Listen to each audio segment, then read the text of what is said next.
off with Ellis, which hopefully is not a mistake since lawyers like to talk a long time. I'm just kidding, Ellis. I'm just kidding.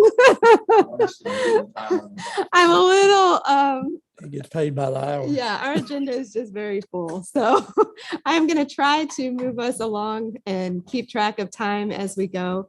This is very informal today. Please feel free to ask questions of any of the speakers throughout the presentations and conversations. This is your time today, commissioners, and we want it to be a good use of your time.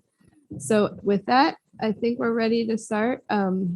Ellis is going to give us an overview of our roles and responsibilities, which will kind of help set the groundwork. And I think we've received some questions along the way, so we thought this might be a good opportunity for Ellis to clarify some of those as well. Good morning. Heidi did a great job, I thought, of picking the topic of this presentation. And how do I get this presentation on the screen? But you got, gives me an excuse while we're getting down on the screen. I also have a flash drive to do that. One's on the screen. You have in your package 3 pieces. 4, I guess, related to this. You have a copy of the slides on that.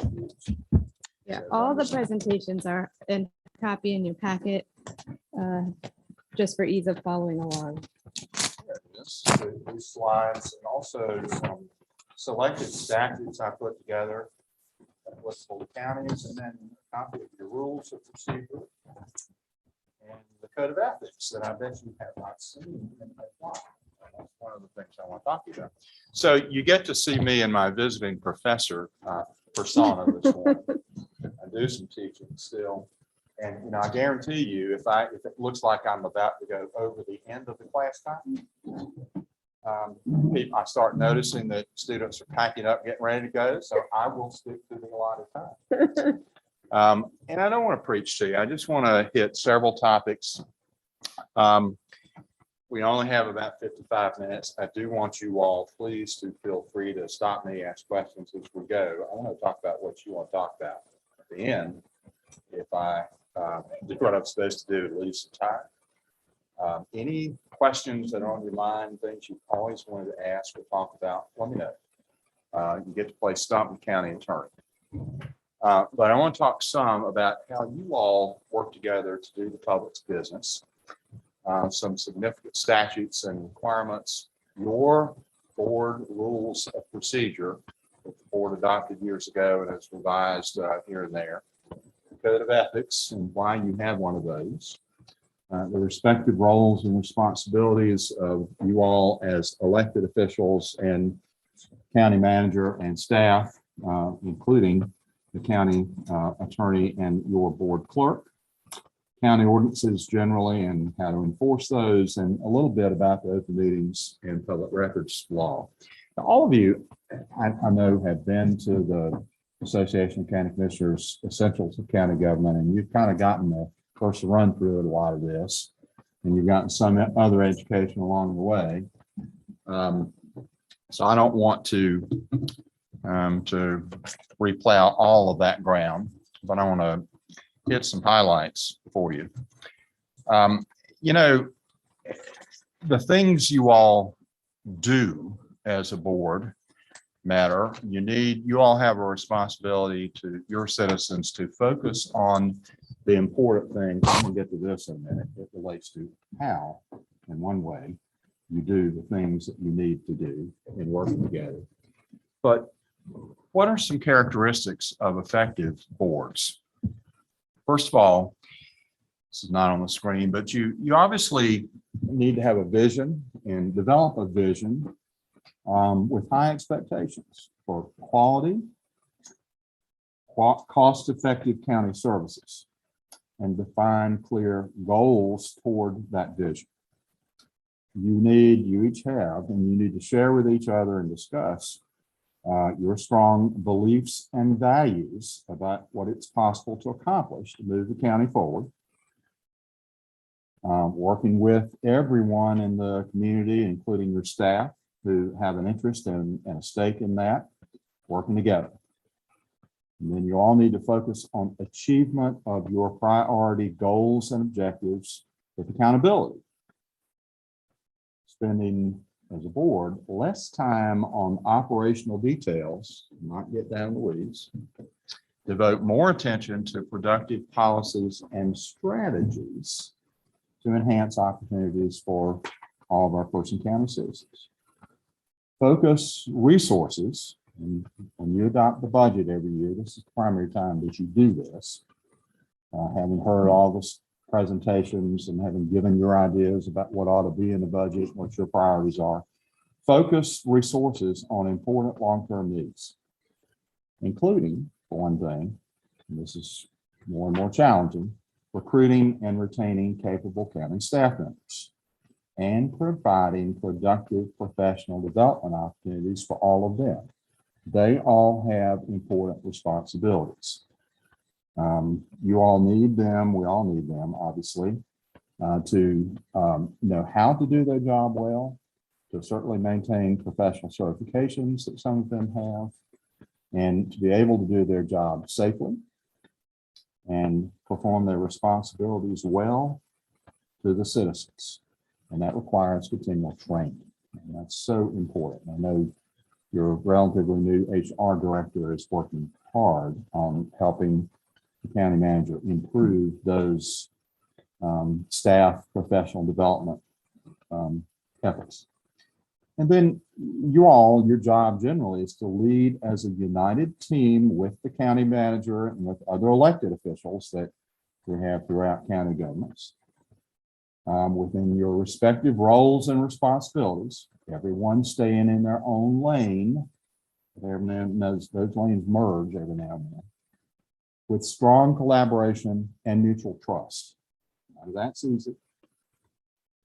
But you have a responsibility too to take part in team development and training, kind of like you're doing in part today, to build shared understanding, knowledge and values, and commitments for mutual improvement efforts. So that's kind of how the board ought to work together to do the things you need to do for your citizens. How do you do that? This is one piece of it. Civility. We're kind of losing our ability, or maybe our desire, in some ways, as Americans, to engage in civil discussion with each other without constantly this. We used to be able to do that better, but civility. So let me just kind of run through this quote with you. Something horrible has happened to civility. We no longer hold political discussions without screaming at each other, so our democracy is dying. We no longer look at strangers and our fellow Americans without suspicion and even hostility. Our social life is dying. All this, remember who Alexis de Tocqueville was? Frenchman who traveled around this country in the early 1800s and made some observations. All the skills of living a common life, what Tocqueville called the etiquette of democracy, are collapsing around us. Nobody seems to know how to shore them up. Civility is disintegrating because we have forgotten the obligations we owe to each other and are awash instead in a sea of self-indulgence, some of us more than others. The true test of civility is whether out of love and concern for others, we will discipline our individual desires and work for the common good. And this comes from a book called Civility, Manners, Morals, and the Etiquette of Democracy by a member of the Yale Law School faculty, Stephen Carter. And when he wrote that, 1999, 20 years ago, 21, 22 years ago. So has that gotten any better since then? I think in many ways it's gotten a bit worse. If you look at question time, sometimes on TV, when you see the British House of Commons engage in those discussions, sometimes there's civility in the English way. Sometimes it gets pretty boisterous. We can have, including in legislative bodies, large ones like the U.S. Congress, which borders on dysfunctionality, if not completely dysfunctional, but the General Assembly, and I've spent many days like Ron Aycock walking around those halls and seeing good, bad, and ugly in their legislative deliberations. But we can disagree, and we can disagree strongly without completely banning civility. That's my only point here. And I've certainly seen, now I'm not preaching at you all.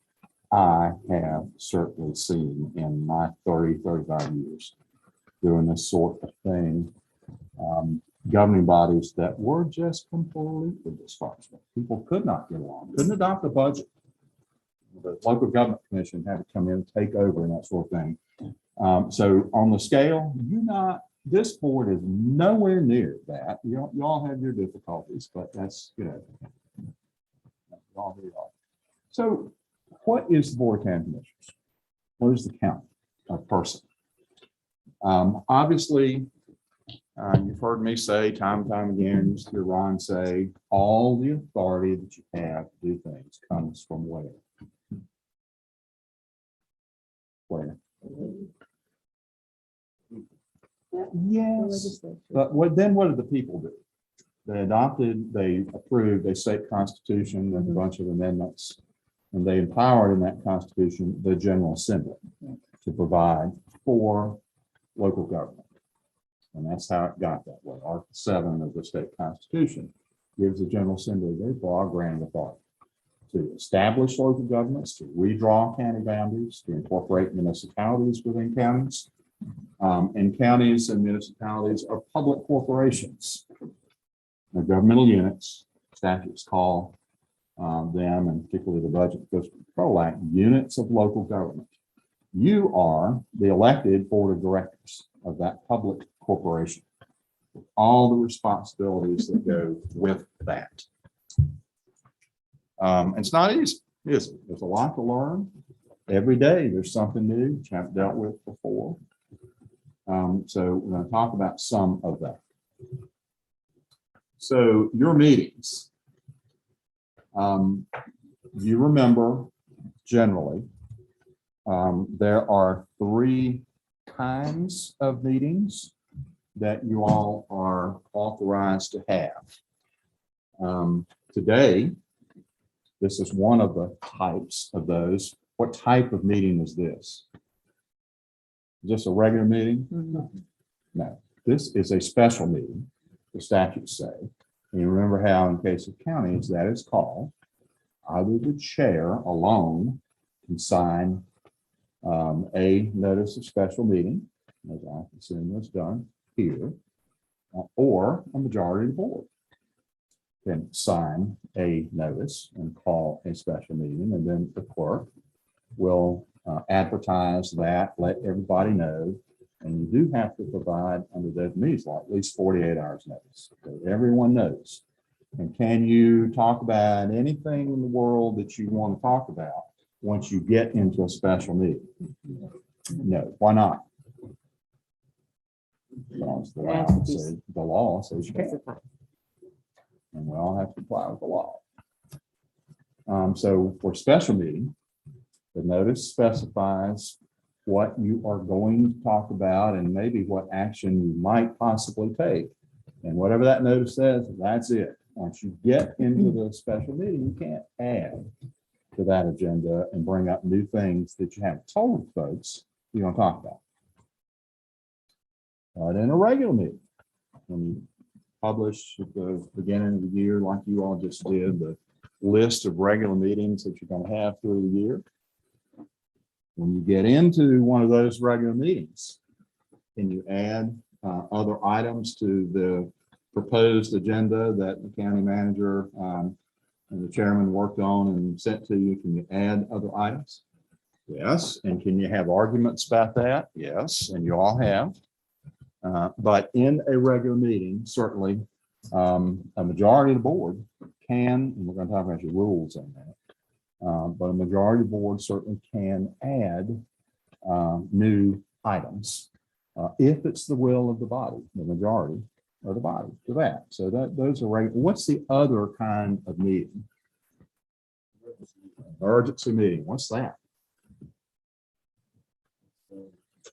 It can be called by the majority of the board without the 48-hour notice.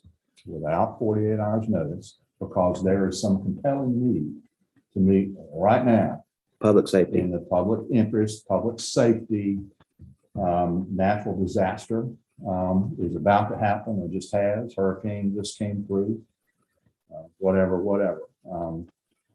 If there ever is some big public safety emergency, an act of terrorism or something, a public safety emergency, you can have an emergency meeting if there's a need for the board to immediately discuss something and take some action. Doesn't happen often. I just noticed that a school board somewhere in the state called an emergency meeting, and there was absolutely no reason why they couldn't have advertised a special meeting 48 hours in advance and then took their action. But they did. So anyway, those are meetings. Any questions generally about meetings, what the statutes allow and require?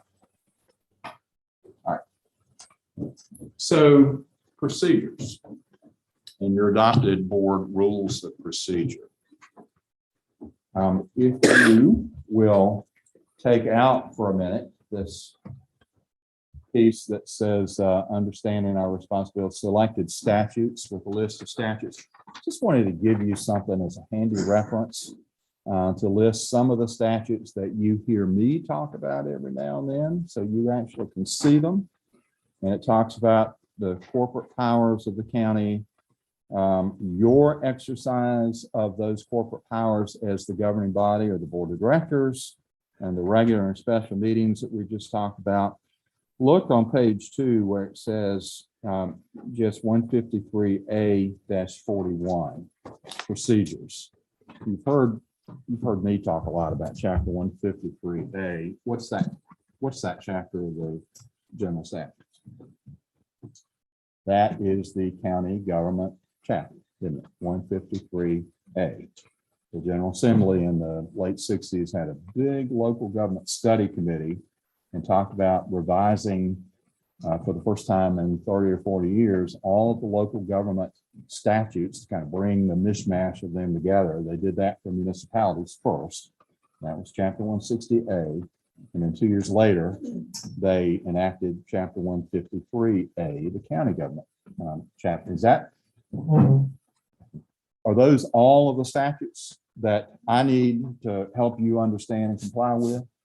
No, there's a bunch of others in other places in the statutes that we're going to talk about, but 153A-41 procedures.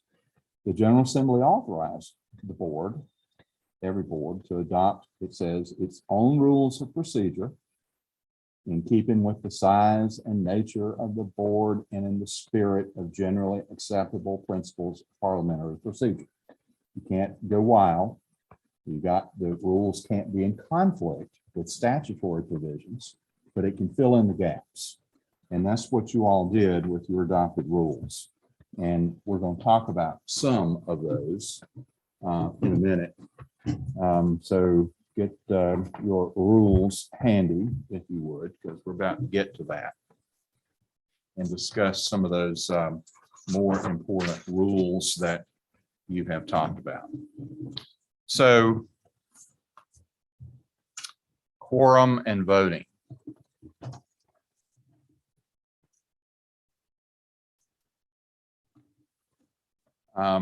If we'll look, my cheat sheet out here.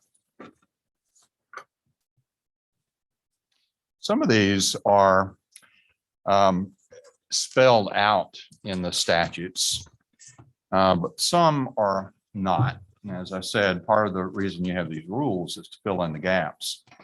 But to review what I said, look at the rule, your rules, page 9, about the agenda. And it says what I just said, rule 9. You have a proposed agenda, and then one of your first orders of business, just like you did in this meeting, is to adopt the agenda or change it, amend it, then adopt it. So that's agenda. So look at for a minute, Rule 14, action by the board. That's on page 13 of the rules. How does the board proceed to do things? By motion. Rule 14, action by the board. Board shall proceed by motion. Any member, including the chair doesn't give up his right to make motions and vote.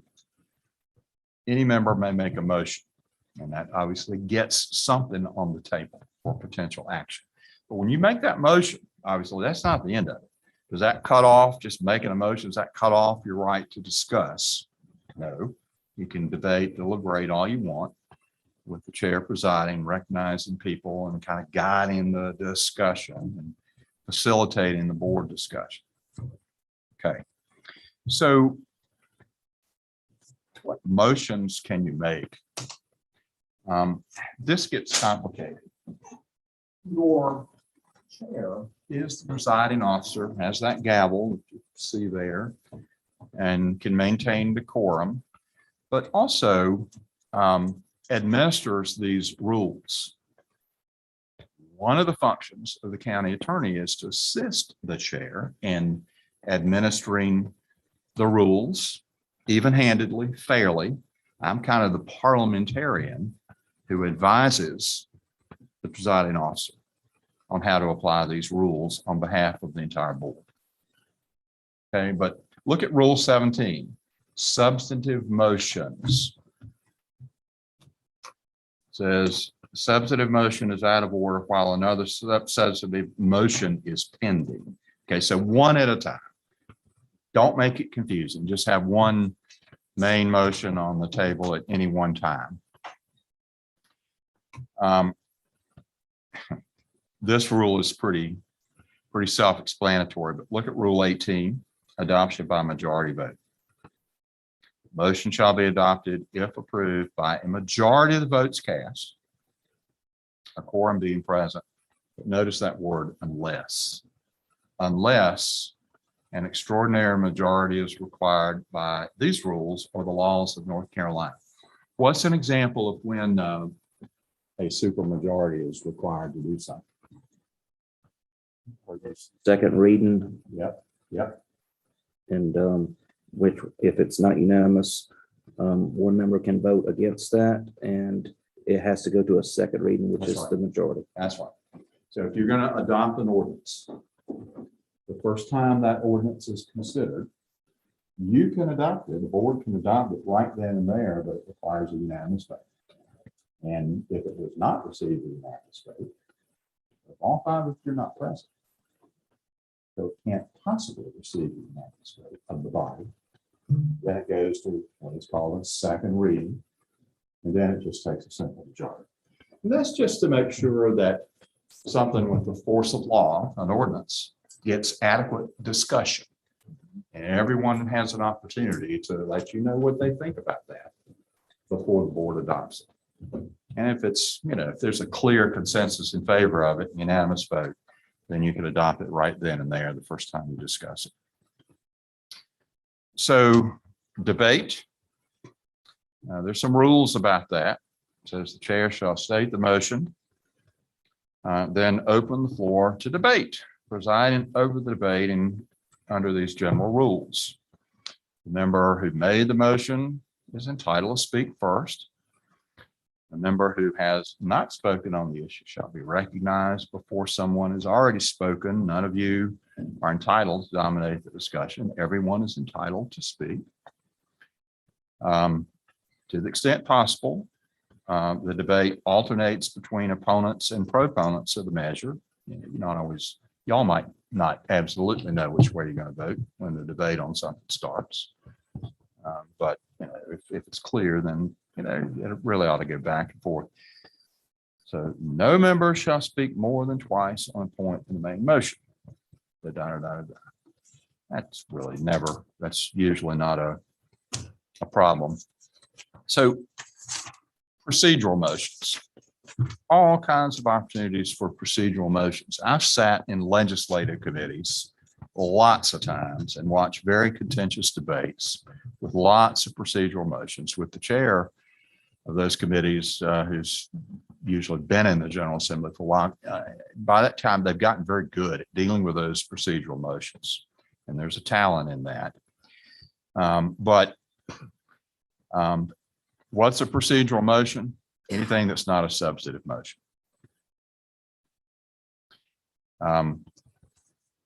The one that has priority, you notice, number one is to adjourn. That motion is always in order. If things really get heated or things that really got out of hand, and it's just time to end this meeting, there can always be a motion to adjourn.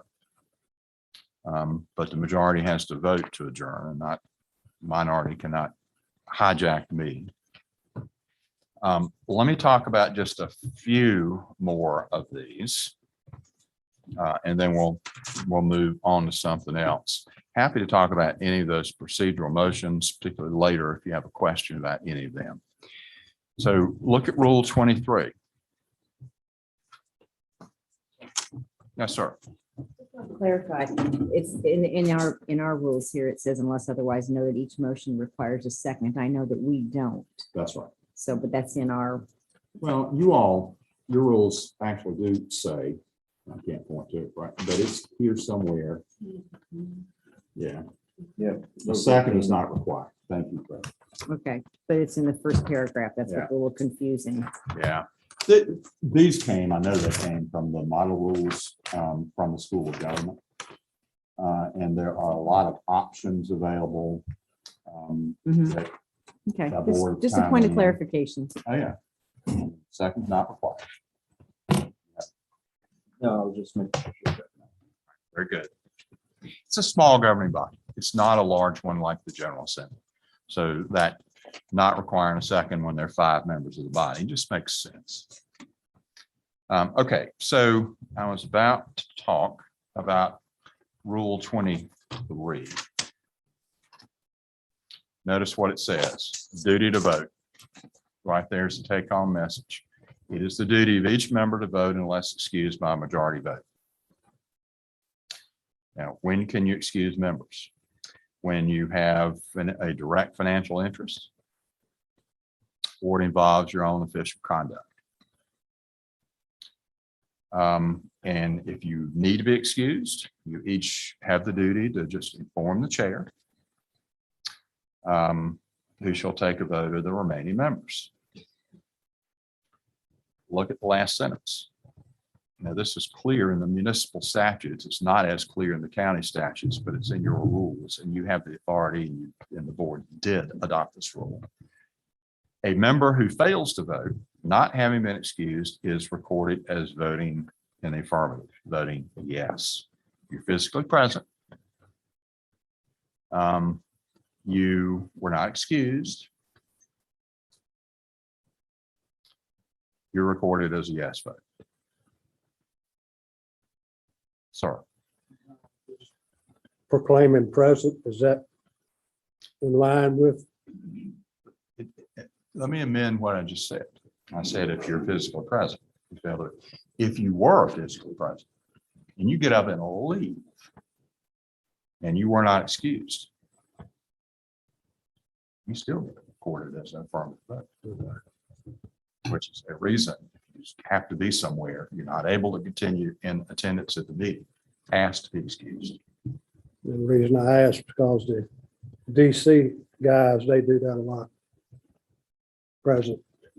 Well, part of the good news is we don't, you all don't run Person County like some folks try to run Thank federal you. government in DC. Thank you. For good, bad, and ugly, as I said. So, you know, large legislative bodies have a lot of rules that you don't have and just wouldn't work for you all. It just wouldn't work.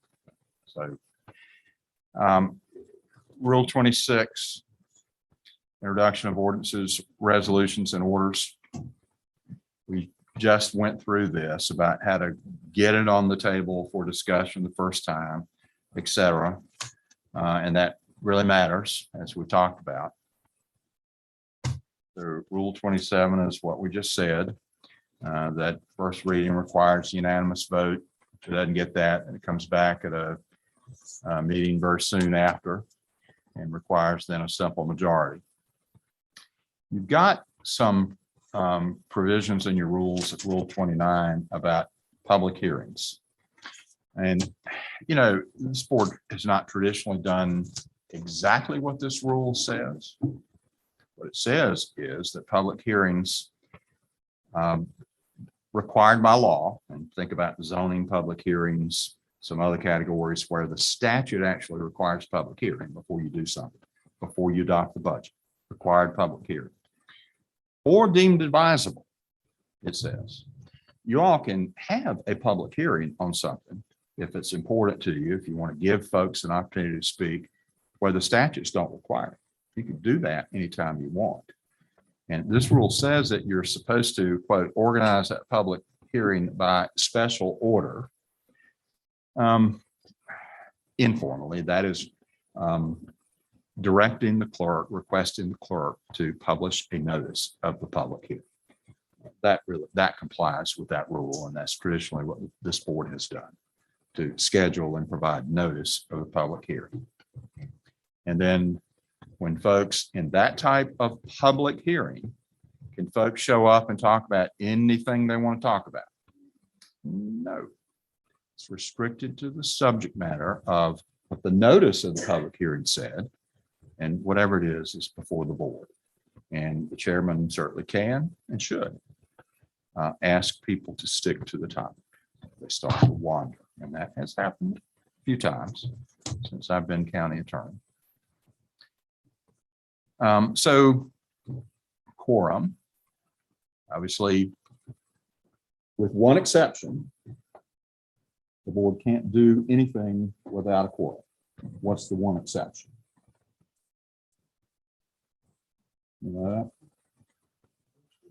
Sort of. Say if there's a snow emergency. And the statute's not real clear. And we just went through this recently about how to cancel a meeting. I think inherently the board has the authority to cancel a meeting, providing notice. But say you're not sure the storm is going to be bad enough to really make it dangerous to travel, and no notice is sent about canceling a scheduled regular or special meeting. What can happen is, and sometimes this does happen, the chair or even one or maybe two members of the board show up who can maybe walk there, get there safely, show up, there's no quorum. The one action one or more members of the board without a quorum can take is to adjourn the meeting. And sometimes, just to make it crystal clear and to say in the minutes, Commissioner Gentry, Commissioner Palmer appeared, noted the absence of a quorum. One of you made a motion to adjourn, both of you voted to adjourn, and that's it. Now that prevents a majority of the board then from showing up and purporting to continue the meeting. That gets it on the record in the minutes. That meeting was convened, no quorum, adjourned, and you can do that. Questions about that? The county manager or? It's kind of, what happens if a tree falls in the forest, no one there to hear it. There's going to be somebody there, and ideally the clerk to take minutes for you. Okay. Yeah. Or for one of you at least to report, or have it on the phone. Yeah. Okay. Okay, that's clear. Thank you. All right. I'm not going to spend forever on these rules, I promise. Later on in the statutes that you have, I've listed for you on page 3, 153A-44, members excused from voting. Remember the main categories I've talked about: direct financial interest or involves your own official conduct. There are some other things in the statutes where you're not allowed to vote. And recently that came up, the question came up, what about if you have a close family member who has a financial interest in something like a rezone? And remember, I talked about with you all the newly enacted zoning statutes in Chapter 160D. And the statute is very clear and specific about how close the family relationship has to be before the member is disqualified from voting. And if it's within that close relationship, say your son is the person who owns the property, the board has to excuse that commission. But if it's outside that definition of familial relationship, the board does not have the power to excuse the member. And the member has to vote. Questions about that? The relations. And the Household. statute defines that term close familial relationship. Yep. Okay, and there used to be some question about that. That's one of the reasons the General Assembly made it crystal clear in the statute this time. Okay. All right. Adoption of ordinances, retirement. Now, let's move to public hearings and comments. Well, before we do that, adoption of ordinances. The one thing I want to say about your ordinances, two things actually: jurisdiction, the geographic area that they apply in, and how do you enforce those. When your board adopts an ordinance, automatically, what part of Person County does it apply to? What part of Person County do all of your ordinances apply to automatically when you adopt it? To the county. Statute says in the parts of the county outside municipal limits. Now, how do they become potentially applicable within the municipal corporate limits? Foxborough City Council approves a resolution making them applicable within the city limits. That's a peculiarity of the statutes. But that's what it says. And that is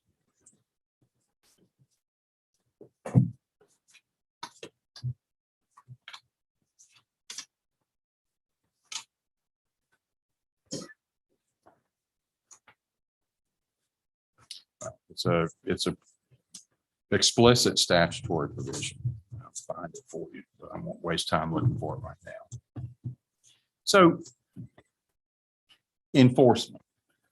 General Assembly just had a discussion, and I'm about to get back to that discussion with you all in some future meetings about enforcement provisions in local ordinances. And there are two choices: criminal enforcement, typically called an infraction these days, a minor misdemeanor for violation of the local ordinance. And that's the discussion the General Assembly just had. We may need to look back at some of the county ordinances and make potentially some clarifications.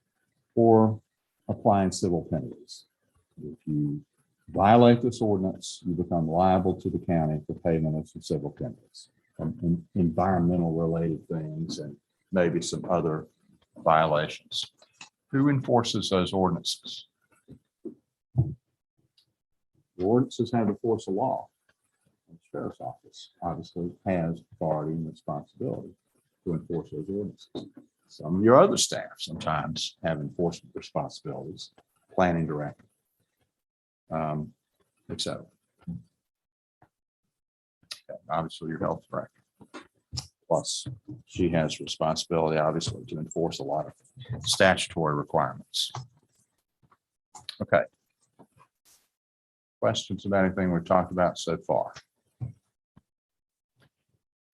Let's talk about organization of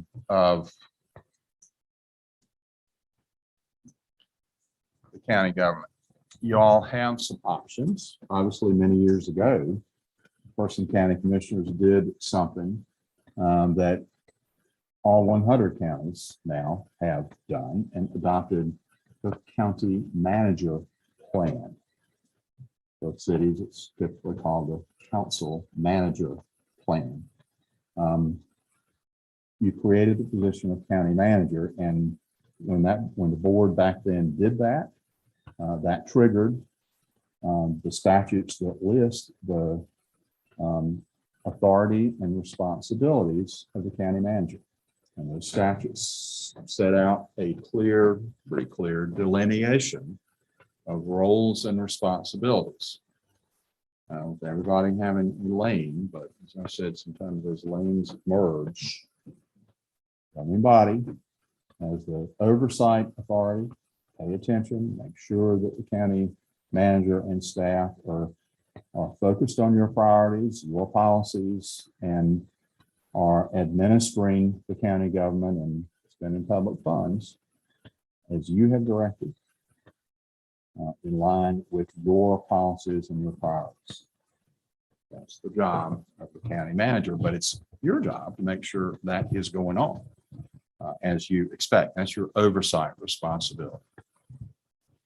The statutes, once you've adopted that form of government, give the county manager the power and responsibility to appoint department directors, those who are not elected or otherwise appointed because of other statutes, like the health director or the director of social services, other statutes.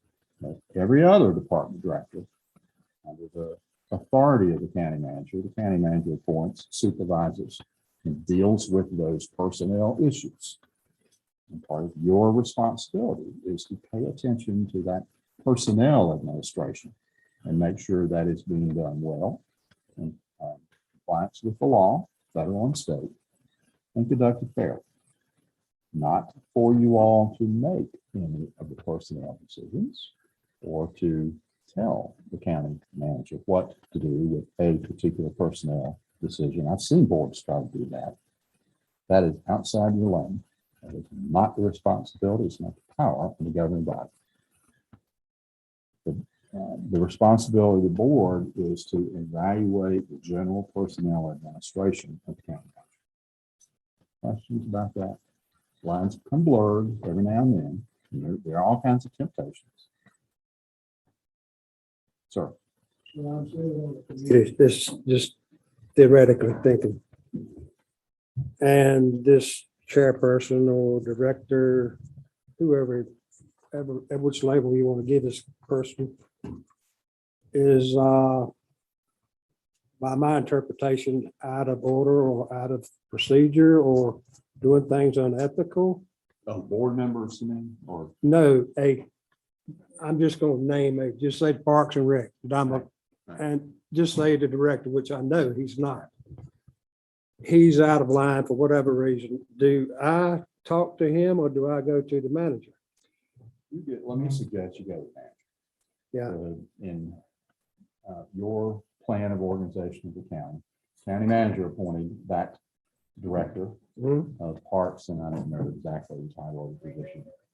That's right. Right.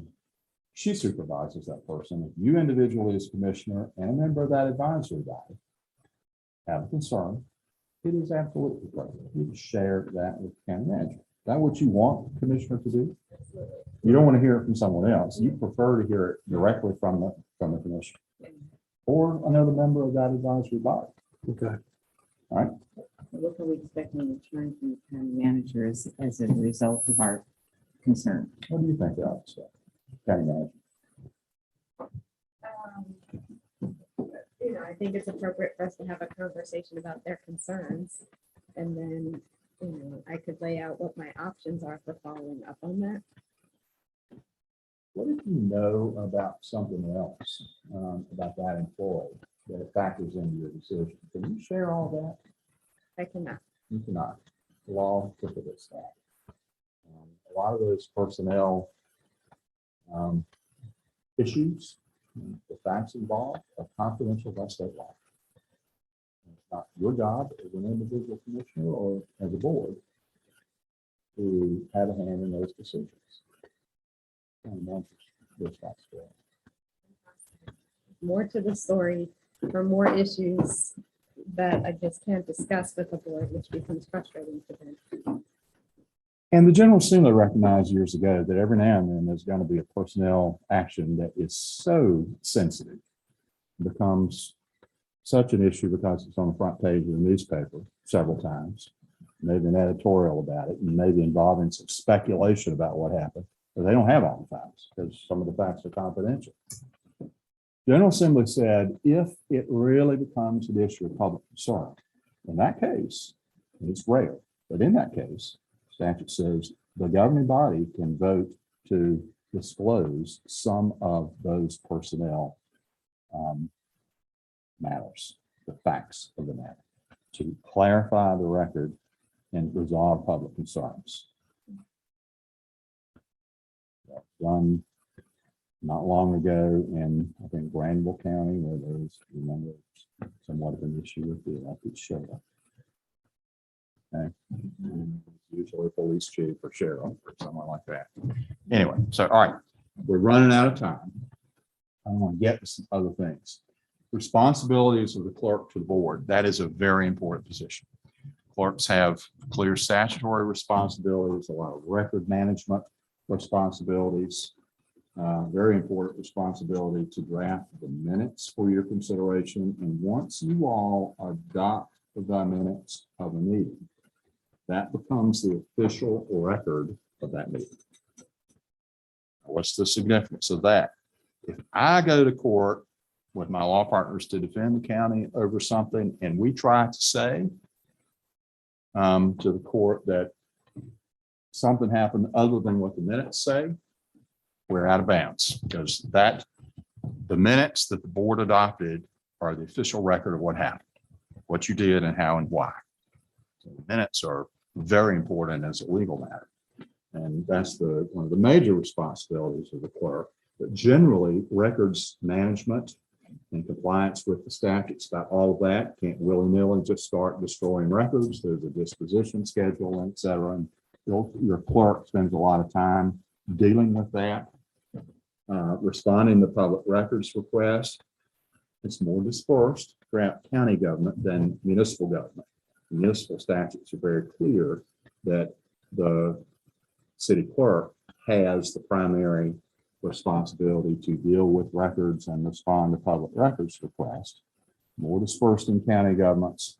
A lot of those records are in the hands of department directors, and some of them elected department directors.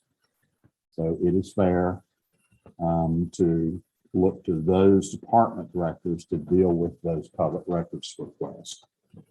We are getting more public records requests, and this is not just Person County. This is cities and counties and school boards generally. Those things get more contentious, and those public records requests become more and more broad over several years and give us everything, for example, about the Person County Airport. What do you mean? Do you want every drawing about every runway in the design phase at the airport for 30 years? Or what? Do you really want that? So part of what I try to do sometimes is to limit the scope of those public records requests, get it down to something reasonable, sometimes help people define and refine what it is really they want that our staff can reasonably provide. So we're absolutely going to comply with the law requires. Now, responsibilities of the county attorney. Remember what we said to you all in a closed session. But when you interviewed three members of our firm, including me, and I'm sure you interviewed some other folks, I said, I think the responsibility of the county attorney or city attorney is to just be straight up, advise the governing body the best we can about what the law allows and requires. Do that in an impartial, professional, objective way. Focus just on what the law, the statutes say, cases, the state and federal courts that construe these statutes, paying some attention to what the General Assembly is doing, what they just did, and trying to stay up. And I sat through the county attorney's conference a couple weeks ago. It allows me to keep my law license for them, but it also allows me to do a better job of advising you all about what the law has required. And obviously to represent the county or help you all retain other attorneys and then work with those attorneys to represent the county, or work with a lawyer that the insurance carrier, the Association of County Commissioners Liability Program, assigns to deal with the lawsuit. My responsibility to work with that outside attorney to some extent to pay attention to what they're doing. If I see them doing something wild and crazy, then I will tell them that. But help them, assist them in representing the county on that claim that has been assigned to them. And sometimes, obviously, I or members of our law firm will go to court and represent the county as we're doing an pending land use case. And to keep you all informed about every legal matter. It involves providing some assurances to other people, like your independent auditor. County attorney sends a letter every year assuring the auditor of some things. And bond counsel. When you borrow money to build a public facility, there's some things that the county attorney has to assure the bond counsel of. So, any questions about the responsibilities of county attorney, or sometimes why I do some of the things I do? Seriously. Well, I do. So, public comment during regular meetings. The statute says, and I gave you the statute. Statute says that the board has to have, this is at the top of page 4, 153A-52.1, public comment during regular meetings. You all do more than the statute requires. That statute says that at least one regular meeting every month, you put this public comment period on the agenda. You all have chosen to put a comment period on every regular meeting agenda, otherwise twice a month. You could change that to once a month if you want, or you can keep it like it is. You can adopt the rules, and you have allotted 10 minutes, and you've given the chairman discretion on administering the comments during the 10 minutes. It's more common to say, for example, every speaker is entitled to speak for 2 minutes, maybe 3 minutes. But the way you all have done it so far in your rules of procedure is to allot 10 minutes, but you do that twice a month. Now, is that intended, and we've talked some about this, is that intended to be a back and forth discussion? No, it is a one-way communication. It's the opportunity of anyone, whether they live in Person County or not, to appear and make comments to you about anything. I have suggested to the chairman that it's not anything and everything. It really needs to be some issue of public concern that Person County is authorized to do something about, the Board of County Commissioners is authorized to do something about, or whatever, not just, the sky's green today. If people start talking about irrelevant things that have nothing to do with Person County, you can't do anything about it. The chairman can rule that out of order and ask the person to stick to a Person County issue. Okay. The chairman clearly has authority under the statutes and inherent authority to maintain decorum. And if people during that public comment period, or worse, at some other point in your meeting start speaking up or making noise or disrupting, chairman has the authority to maintain decorum, to ask that person to stop talking. And if they make personal comments about someone, that's out of bounds, it's out of order. And the chairman made some comments last November, if you remember, about how he is going to preside and to guide and facilitate that discussion and the comments. And the chairman certainly has authority to do that. Part of this responsibility. So code of ethics, we really are running out of time, but I want to at least hit the highlights of this code of ethics, because it does talk some about how you all ought to serve and your responsibilities. So if you pull out that piece that says code of ethics, the board adopted that some years ago because the statute said so. General Assembly said the board, every board shall adopt a code of ethics. And notice what it says. And you all applied this. It says, if you see the last sentence, bottom of page 1,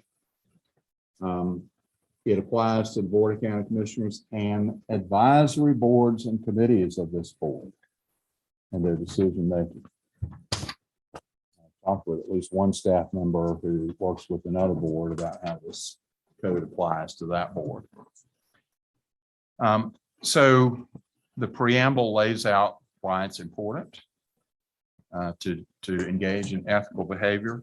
The National League of Cities years ago asked me to talk about ethics at 2 meetings, 2 national conferences. You'll laugh. I was talking about ethics, public officials' ethics. The first year it was in Las Vegas. The next year it was in New Orleans. 2 of our most ethical places in the country. Talk about public official ethics. I told them, let me tell you, apart from what this says and some rules in the statutes, rule number 1 is don't do anything that you wouldn't be proud to have your mother read about in the newspaper. If you would be concerned about her reading that, it's probably not ethical. And there are all kinds of rules. I won't go through this code with you, but now that you have a copy of it, take some time to look through it, and then sometime later, I'm happy to discuss it with you. There's some absolute no-nos in the statutes, things you cannot do. There is a gifts and favors statute. And I'm a member of a public body too, the Raleigh Durham Airport Body. Airlines can't give gifts to us because we have contracts with those airlines.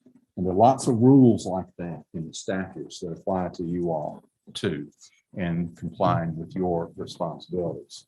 Statute says that each of you in your 4-year term, sometime in each 4-year term, are required to have 2 hours of ethics instruction. That's a statutory requirement. So that does have to be done. In the couple of minutes remaining, let me just hit the highlights of the open meetings law and the public records law. I've talked some about the public records law. We will scrupulously comply with those requirements. Toward the end of the selected statutes piece, I've kind of hit the highlights of the open meetings law. And I've told you all before, I've had my hands in those statutes many times around the General Assembly over the years. The take-home message with it is this. It says official meetings, that's defined, of public bodies must be open with notice, except for authorized closed sessions for specific purposes, if and only if a majority of you all vote to go into a closed session to discuss the matter. Personnel matters, attorney-client privileged matters, for me to have candid conversations with you and receive instructions from you, for example, how to handle some claim or lawsuit or settle a case. That can be done in a closed session. So, Mr. Chairman and members, we are about out of time. So, any burning questions? When it comes to the meeting laws, like I know that this meeting is recorded. It's on video. Is this live stream, this one? Okay, so most of them are. What about other departments, especially those departments that deal with zoning and ordinances and things of that nature? I know that a small county like Person County can't afford to have this at every location, but what if the audio is not working or the video is not working? What do we do in cases like that? And can we have other, because you said the minutes of meetings are important. Sometimes you need to go back and hear a recording of a meeting. And I'm just curious about other departments in addition to the commissioners. And apart from the live streaming, which the law does not require. Right. But the law authorizes. Okay. And you and most boards of county commissioners these days live stream meetings. And more did that because of the pandemic. If they weren't already doing it, not required. And it's not required for other bodies. You all can, if you want to appropriate more funds and more staff, more equipment, make that available to other bodies like the planning board, whoever, whatever, not required. Your clerk, independently from that, records your meetings, and that audio tape under the public records law is itself a public record. And it is available for anyone who requests it. So they're two separate recordings. things, Okay, so we have separate backup things. basically. Okay. And she uses that tape for one thing, plus notes that she takes to draft those notes. Right? Law also states that once the meeting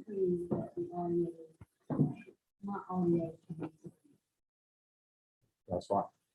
Can we It's under change, that disposition schedule. they're not saved for a period of time, like a year or two? Can they be? Well, you can. Okay, You can preserve any record longer than the law requires. well, we've got a video that's usually saved for a couple of years, isn't it? Right. Yeah. Right. You have audio. And the official record is what is voted on by the body. That audio has no legal precedent.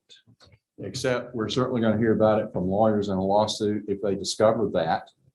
And it shows that the adopted minutes don't say what that audio tape says. We're going to hear about that. And then argue about what the judge does about it. Interrupt your time.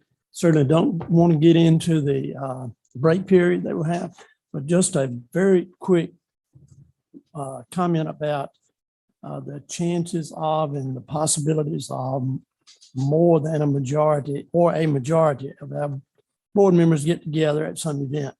It could be a ribbon cutting. It could be a pig picking at Commissioner Palmer's house. I don't know. It's just happenstance that we are in a location and the clerk has not advertised that, quote unquote. Well, that comes up. That's a great question. And it does come up. It came up recently. I know there's some public comment about that. There are two different situations. The open meetings law itself, and I had my hands in this statutory provision, the open meetings law itself says that there can be a social gathering of you all. If you want to get together and watch the Super Bowl, you can do that. It's not an official meeting. The thing you cannot do, the thing you absolutely cannot do is get into any discussion of public business, official business, during that social gathering, whether it's just you all or you all in a room full of people. Raleigh City Council got into trouble with that several years ago. A majority of them got together at the mayor's house to watch a football game, and what they really wanted to do is get their ducks in order and their votes together on what to do about something. They violated the news law. When they got sued and lost, the judge issued an injunction. And he looked at them, he called them in court and said, if y'all violate this again, I am going to hold you in contempt. So that message was clear. What happens more often is some event like, remember the Home Builders Association event last year, and more recently the chamber event. You all absolutely need to go to community meetings like that and learn, listen. And every now and then you're going to be on the agenda to speak. That's fine, but what you cannot do, and your clerk has, the law doesn't require this, but I love this practice. Your clerk has a general practice, if she knows about it, if she knows there is a good possibility that a majority of the board is likely to be at some public event, she will publish a notice, letting everyone know that. But about every time you'll get an email message from me reminding you all that you can go, you can listen, you can enjoy, you can learn. What you cannot do is start engaging in a discussion, because then it becomes an official meeting in violation of the law. So those are the rules on that. Mr. Chairman, I've used more than my time. I'm always happy to answer questions you have. Thank you.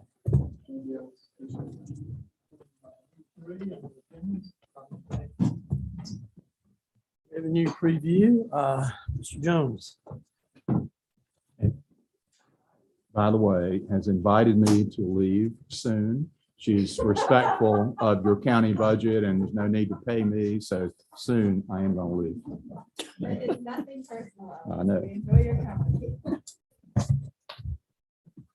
I always get to follow the best speakers. I'm challenged to do something here, but I'll go over some county values and what to expect for next year's budget. Kind of important since the property taxes brings in a little bit more than $30 million annually. Going to compare where we are going to end up for 2022, which will be July 30 of 2022, and what I think is going to happen next year.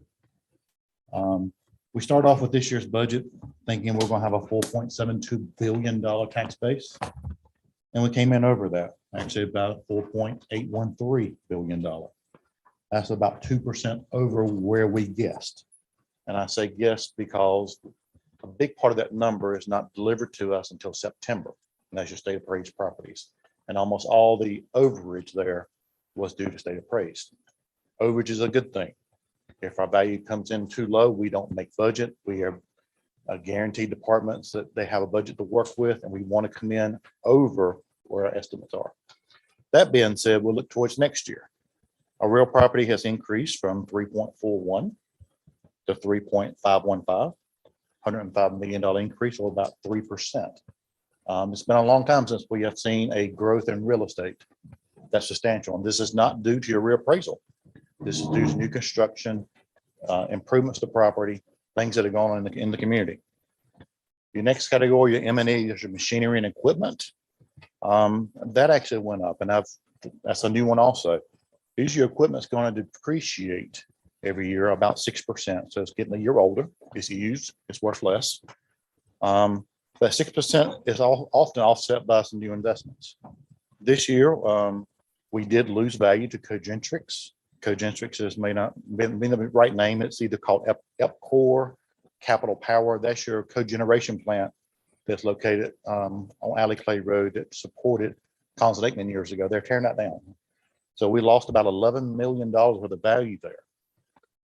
In order to offset that, however, we did have a great addition of equipment at Hollywood of about $14 million.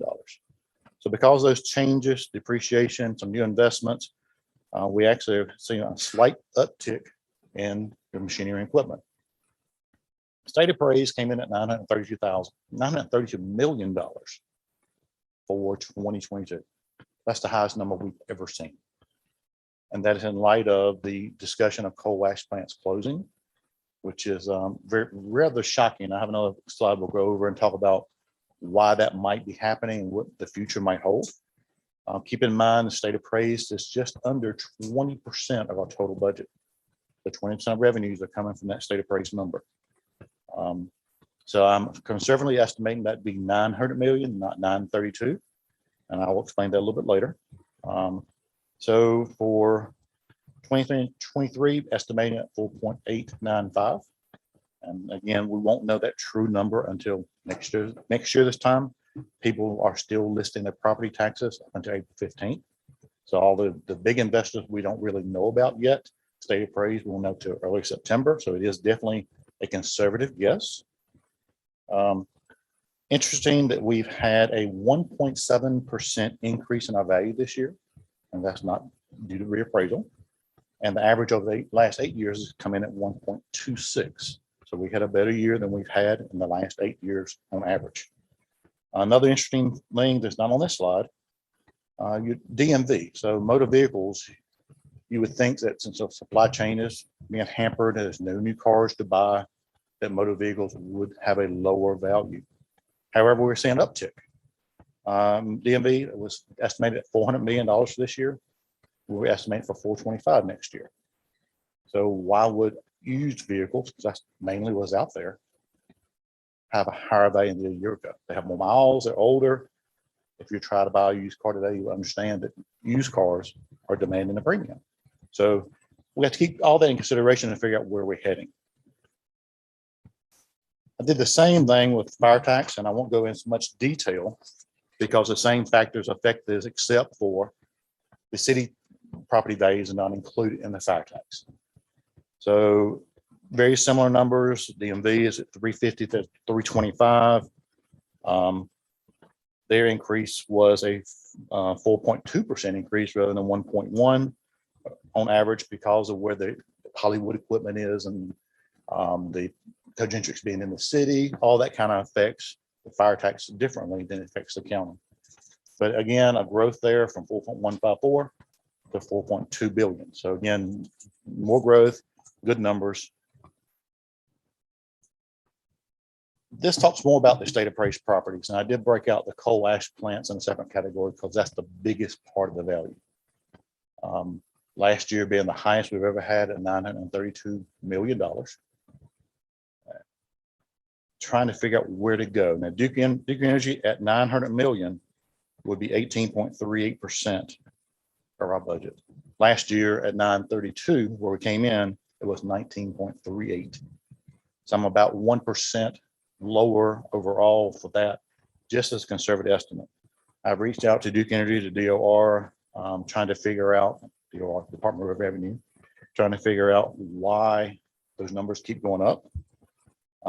With the pending closing of coal ash. And at this point, I don't even know that Duke has the answer. Last year, the answer we received was they were replacing a lot of the substations and transmission equipment in the county. And because it was in transition, the old and the new stuff both were here. Therefore, we got to tax them both. I'm told that again for next year. I don't have anything better to go on today except to be conservative with that number. If I'm not conservative, we'll one day we'll get caught with a number that's too low based on what we base the budget on. Now, this shows just a graph of where the state appraised values have gone from 16 to 2023. And again, I said the highest year ever this past year at $932 million. And state appraised does include more than coal ash. I talk about the plants a lot. It talks about your public gas, your railroads, your telephone, your cell towers, all that is figured into your state appraised values. So it's not just coal plants. So hopefully you can see why I'm heading downward on this number, even though we just hit our highest peak. But the number fluctuates so much, I'm scared to, I always have been scared to budget for everything we got in the previous year. This is always an interesting slide. So we look at what 1 penny means on the tax rate. It gives you kind of a judge point where if you say, well, I want to lower the county budget or I want to raise the county budget. 1 penny, it would give you $519,000 or $445,000 on fire. It's a different number because you don't tax all the stuff in the fire that you tax in the county. The collection rate, we figured at 97.5%. And they said, well, I thought last year we had the highest collection rate ever. It was 99.39. However, we got to be cautious there because it only takes one large bankruptcy to really mess that number up. This year, we do have one that's going to cost us 0.6% on our overall collection rate. It's a Chapter 7 and may get paid out before June 30. When they're in bankruptcy protection, we have no collection remedies. We have to wait for the court to decide when they're going to pay us.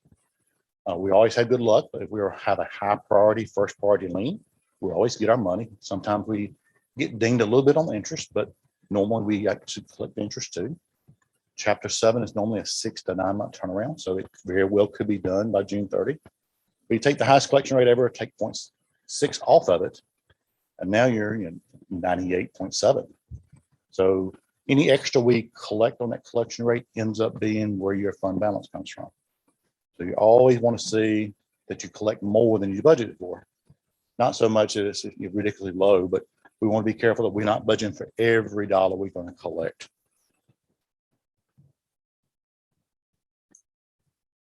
And then reappraisal. And I talk much faster than the county attorney does, but we're almost back on schedule. So reappraisal for 2025. So why are we talking about reappraisal? We just did one. And believe me, I don't want to talk about it. But so when sales ratio is one way we measure how accurate our values are. And remember, reappraisal is all about equity. So when we first did reappraisal, you see we were 100%, 98%, 100.71%. But then the market kept changing. People started paying more and more for properties than they did less than a year ago. So we ended up at 81.73% in December. Overall rate of 92.71. That means if a house was appraised by the tax office at $92,000, it will sell for $100,000. So where equity comes in, the state appraised and all the business equipment and everything else out there that's not real estate is appraised annually. So you can imagine if we were appraising real estate at 80% of value, your state appraised property say, wait a minute, we're getting charged 100% of value. there's a statute that says we have to treat them fairly.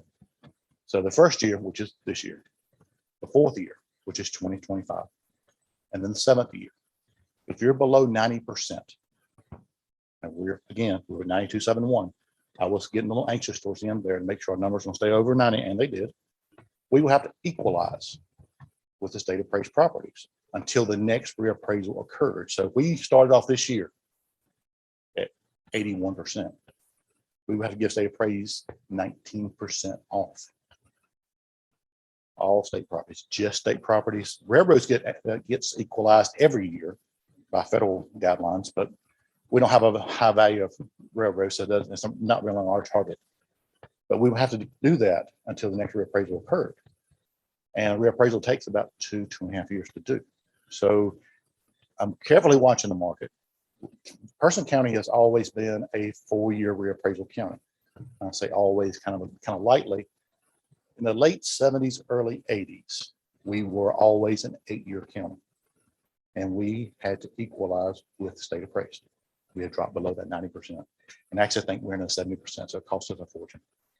10%, for example, would cost us about $7 million if we had to give that much away because we had to appraise them fairly. And you'd have to do that next year, and the next year, and 20% would do twice that. So it's I'm sorry, I said 7 million, it'd be 700,000. They give us 7 million a year. So 700,000 per 10%.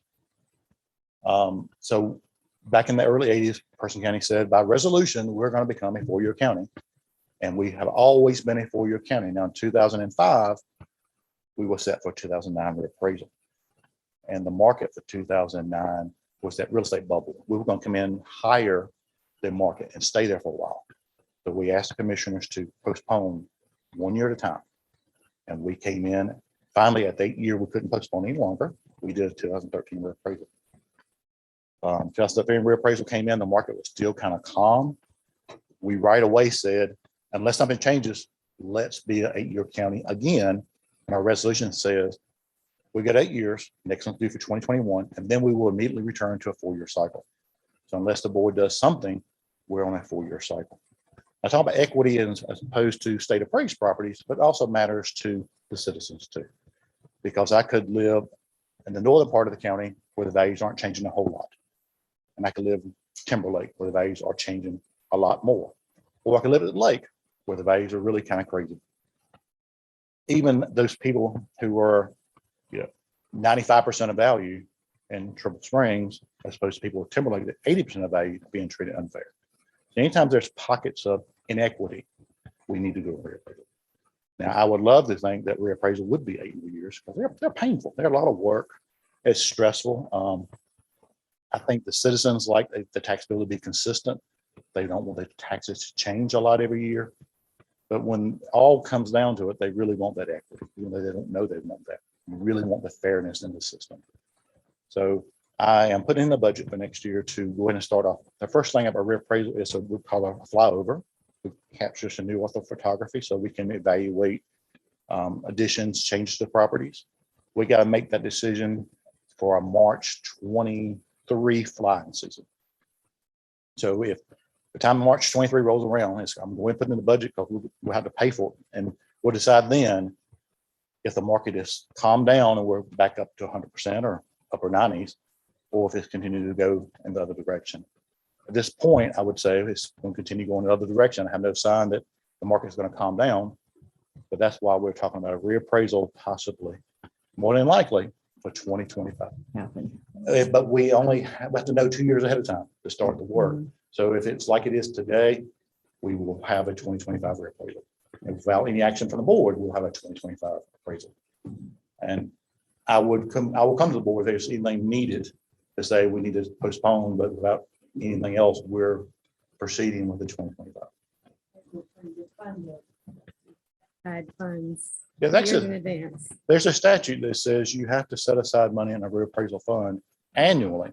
And we have funded that on a 4-year rotation because of this anticipation. And the reason behind that law is they don't want a county to come up and say, well, we need to do a reappraisal, but we can't afford it, so we're not going to do one. It cannot be about funding. You have to do it. It's required. It's necessary. it's the right way to treat your citizens. So we're poised to do this. If it doesn't change, and I do not think it's going to change enough, that we can postpone. And I think that is my 20 minutes.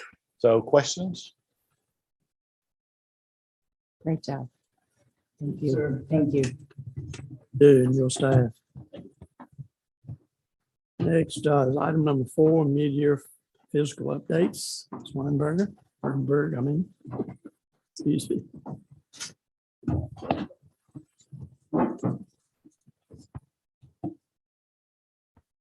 Wait till they get this up. Oh, here we go. All right. Well, good morning. Each year at this retreat, we use this opportunity to provide the board with a mid-year review of where we are fiscally compared to the prior year. In addition to highlighting financial results on revenues, expenditures, debt service, and fund balance, I also want to touch on some major challenges that we're going to be facing with audit requirements for several years to come. At the end, I'll highlight the takeaways that may assist you all with as you deliberate decisions during this year's budget process.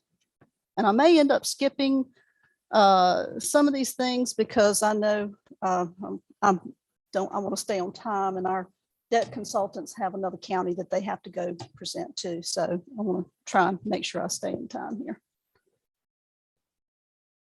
All right, there we go. I'll start with revenues. At mid-year through December, we report a significant increase of almost $2.9 million, which is almost 9% higher than the increase we reported through December of the prior year. So this is a December to December comparison. Property and sales tax revenues are the main category drivers for this year's increase. Property tax collections are reporting higher by almost 2.8 million, making up the majority of the total increase.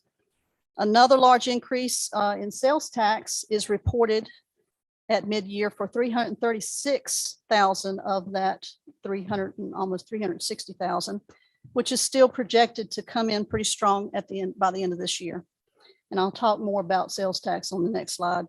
We are reporting some small pullbacks in fees and licenses, mostly in planning and zoning, concealed weapons, jail and sheriff's fees, and retiree contributions. The reduction in state and federal funding is solely due to the recording of more grants in the prior year related to COVID. However, this category will likely report an increase by the end of the current year with the grant revenue that we are scheduled to receive over the next several months related to the pandemic and economic stimulus relief from both state and federal agencies. We are also starting to see some interest earnings and anticipate this revenue stream will show some recovery as the Federal Reserve implements multiple interest rate adjustments in the coming year. Other revenues, the last category, is reporting an increase over 77,000, mostly due to receiving a large reimbursement. I think we received it back in the fall for from our insurance provider for expenditures incurred after the 2020 cyber event. Another part of that increase for other revenues, ABC profits for the sale of alcoholic beverages are also trending higher by $83,000. I assume that probably has something to do with the second store, ABC store that's open on the south end of the county. All right.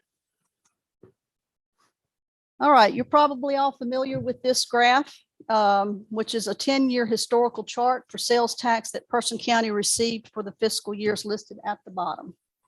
The orange bar to the far right is my projection of what we can expect to receive by the end of this fiscal year, which is estimated to be around 11.7 million. This is an increase of 1.2 million. Based on 5 months of collections reported through January, we are seeing a 14% increase for the same 5 months total in the prior year. Keep in mind, though, that any major changes in the economy can alter this forecast, but based on the current trend, I'm highly confident that we will report another large increase in total sales tax revenues at fiscal year end. Okay, let's review where we are with expenditures at mid-year. Unlike last year's trend when we were reporting a large increase in expenditures, the opposite is the case for this year. Expenditures are showing decreases in all expense type categories except for a small increase in operating costs. This chart displays expenditures by type, which includes personnel, operating, capital, and transfers to other funds. The largest decrease is reported in personnel for $539,000. As far as I can determine, this is stemming from a higher turnover rate, particularly in DSS, EMS, the jail, and the sheriff's department. Another personnel-related cost that reported a large decrease was in part-time expense in elections for around $54,000, because I think this is mostly a result from reporting higher costs in the prior year related to the 2020 election process. The operating category shows a minimal increase due to higher claims expense reported in the self-funded health insurance fund. Other notable increases are reported in the IT systems fund for the addition of fiber maintenance and data storage renewal, as well as an increase in network expenditures in response to the COVID event. I'm sorry, to the cyber event. We have so many events, I can't keep up with them. Contract and professional services in many departments have also increased compared to the prior year. The next category for capital is reporting a small decrease due to supply shortages that have plagued the economy since the pandemic began in 2020. The cost of vehicles make up the majority of this category. Many vehicles have been ordered, but the expense doesn't take place until they become available. Since there was an increase in the number of budgeted vehicles for this year, it's anticipated that more costs will be posted to this category as the supply and delivery issues are kind of worked through. And the last category for transfers to other funds reports a reduction at mid-year of almost $470,000 since we transferred debt expenditures to the new capital investment fund in the prior year. So the absence of that in the current year is causing that to be to show less at mid-year. Overall, we are reporting a decrease in expenditures for $932,000, which further contributes to this bottom line, this net surplus of $3.8 million when we account for the total revenue increase at mid-year. Okay, this next slide shows a different view of expenditures, which is by function. This kind of drills it down a little bit more for you. These are in order by the largest increases to the largest decreases. As you can see in the orange heading, the total decreases more than offset the total increases. And again, the net total between those two figures at the top reflects the reduction in expenditures by $932,000. As it was last year when I presented this chart, the largest strain on expenditures is again the increase in self-funded health insurance fund to cover health claims. Heidi's going to be sharing more information with you about this in her budget preview. Culture and Recreation reports an increase from higher contract expenditures in Parks and Rec, capital equipment purchases for Mayo Park, and the recording of more grant expenditures in the library. The transportation function reports a similar increase, mostly in the PATS departments to account for higher cost in fuel and the expense of running more routes compared to the prior year during the pandemic. Education shows a small increase related to the higher current expense allocation that was adopted in the current year's budget for PCC. The largest reductions on this right side are reported at the bottom here for general government, then transfers to other funds and human services. General government's decrease is a result of recording in the prior year all of the cyber costs, the COVID relief fund allocation to the city of Roxborough, costs associated with the presidential election, and payouts for the reappraisal contract. The absence of these costs in the current year is contributing to this large reduction in general government. The next largest reduction is in transfers to other funds for $469,000, mostly due to the dedication of additional funding in the prior year for support of the airport hangar project. And then Human Services comes in third, reporting a large increase, particularly in DSS for the higher staff turnover. These larger reductions are currently offsetting the expenditure increases, helping to support the significant net surplus at mid-year for 3.8 million. Any questions about revenues or expenditures? All right, I think due to time constraints, I'm going to skip the next two slides on debt service. I think these are slides you all have seen before. These are pretty straightforward with the data that's presented on them. So I'm going to skip over those two. All right. Let's talk about unassigned fund balance. I wanted to share with the board our latest reported reserve levels for the general fund. For comparison purposes, I included fiscal year 20's results so that you could see the change between the 2 years. In fiscal year 21, the total general fund expenditures were reported at over 61 million, an increase of almost 4 million from the prior year. Of this total, the portion that the board has discretionary control over, which we refer to as unassigned fund balance, is calculated to be 21.7 million. The Government Finance Officers Association recommends an available fund balance of no less than 2 months of general fund operating expenditures.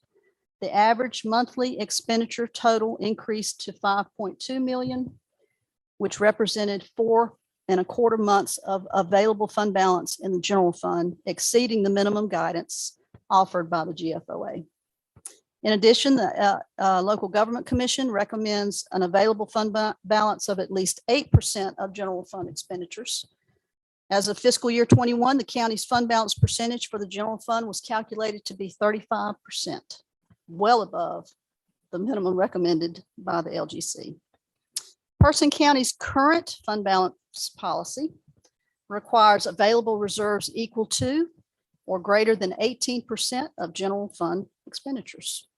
For the past several years, Person County has recognized average unassigned fund balance levels above 25%. Given the surplus funds reported at mid-year, we anticipate another increase to fund balance at year end. I'm going to be proposing some more guidance for the management of these excess reserves in my next presentation, and that will replace the county's current policy. So there's more to discuss about this item. All right.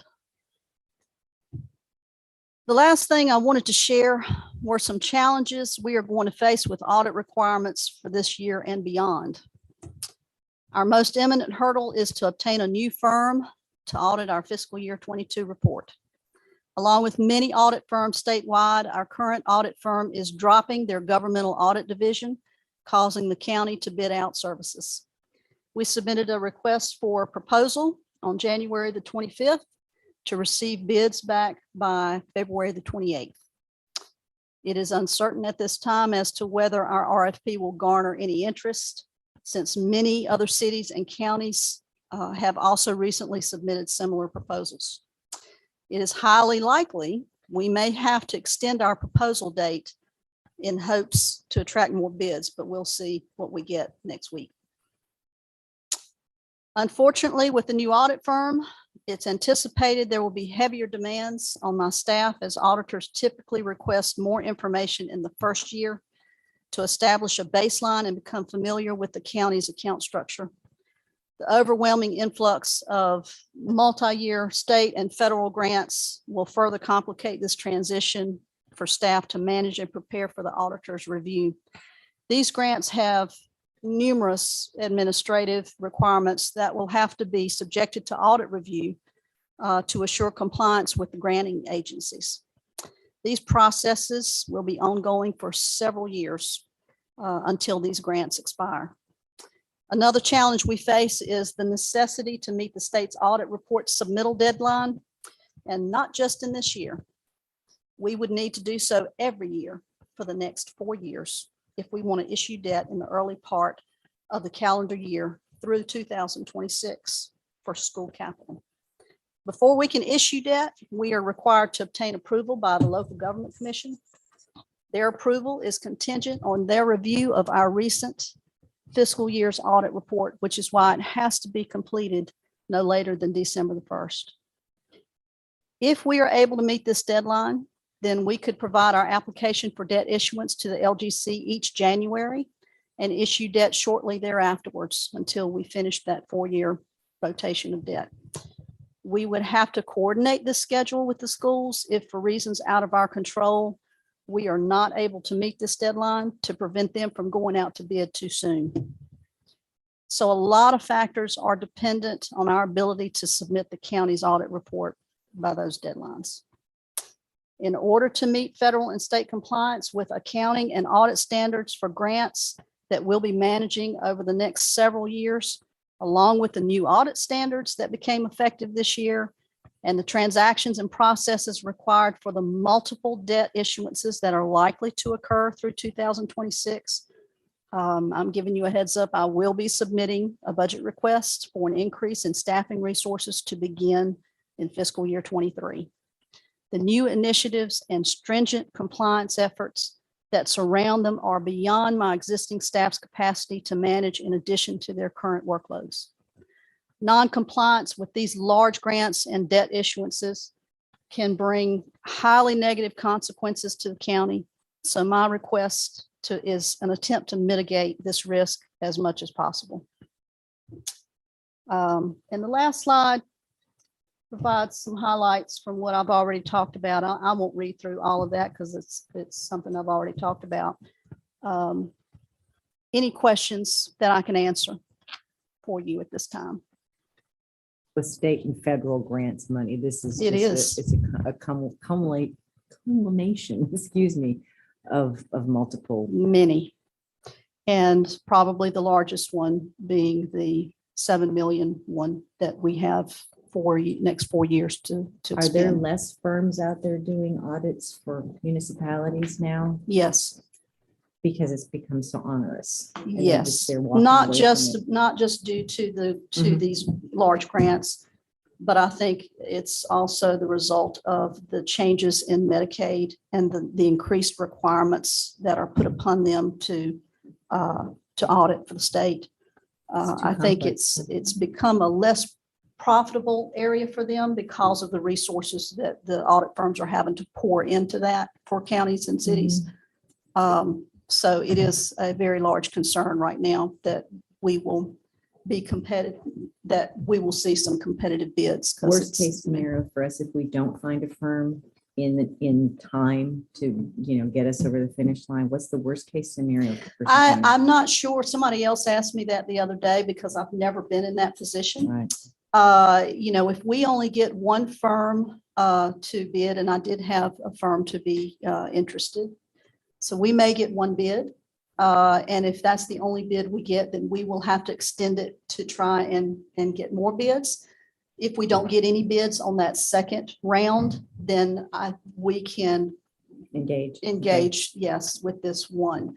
If this one decides not to submit and we don't get any, then we will extend, try it again. Mhm. And then, if we don't get any, I think that would be the worst case scenario. Then I think we have to have some discussions with the state, and the state may have to identify someone to come and do that audit for us. So we're hoping it won't come to that, but right now it's a different world.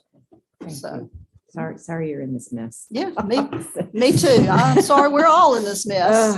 We're all in it together, but I'm hopeful that we'll get some bids and we can move forward. Thank you. Very good report. And thank all the presenters for staying on time, doing your job within the time allotted to get us at the magic break point. So we'll be back here at 10:55. Yeah. Right.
We're right on time, right on schedule here.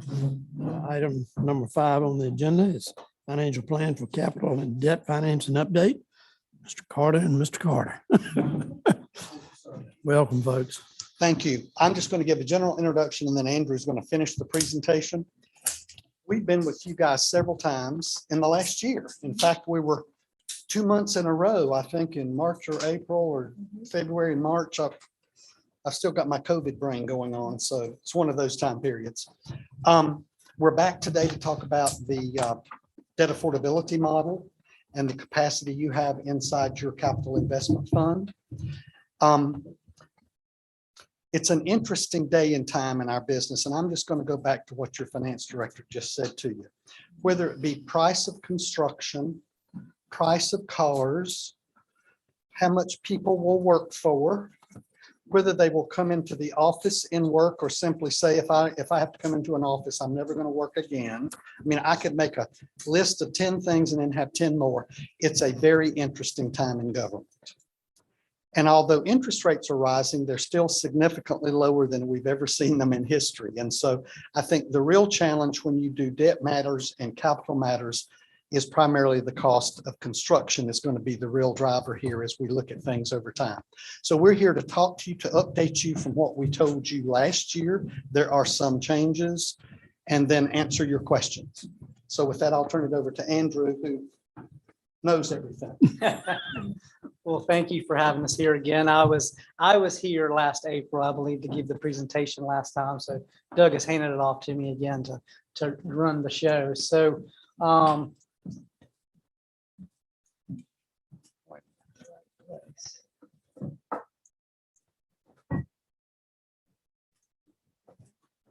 as Doug said, the purpose here today is to discuss what happened since April of last year. Now I'm hitting the button too many times. There we go. The CIF fund as it stands now, of course, as we always said, this is a living document, which constantly gets updated with the knowns and unknowns that we know at the time. So this has been updated with the end of the fiscal year numbers we had for 21. And so that helps us create different platforms to jump off of and project off of. And other strategic decisions we might need to make. I know that Amy's going to talk about policies that will help abut the CIF Capital Investment Fund and some other decisions there. So, of course, what have you already done? Y'all have established the CIF and started moving those funds into there. It's a place to put all the capital investments, both debt and pay-go, for the county, and to fund and calculate your debt affordability. This is how we get to the calculations of what you can and cannot do. We're also here, I think later, Amy's going to talk about some financial policies that need to be updated in conjunction with the CIF. Some of those will determine the what I call the rail post, the guard post of how the CIF functions, as well as maybe some things to do with the surpluses and the fund balances that you saw in the 35% range as you have now. And so we have some decisions to make, and those decision drivers are growth and maintenance of your assets, both in your general government and school assets, to increase economic development, to bring businesses into the area, and of course, your ability to plan for those projects over the long term. Andrew, can I make one sideline statement that I should have made to start with? How you plan for your debt and your capital inside one place is at the highest level of financial planning. And as I said earlier, we work from, well, maybe I said it to you before. Our largest client is the city of Charlotte, the most prolific issuer of debt in the state, down to beach towns, which are some of the smallest by population, but still are prolific because they do beach tourism. The point is, you plan and do your thing, your decision making, similar to what the big people do. And I just think that's such a positive for you. And I would say your staff is so engaged with this and are so helpful to us as we form a team here. It's not just us doing this, it's a team formed with your staff as well as us as their advisors. And so I think moving you to the highest level is something that you should feel really good about. Most definitely. The intention for the next school debt that we'll talk about is to go out to the public market for debt, for 20-year debt for the long-term facilities.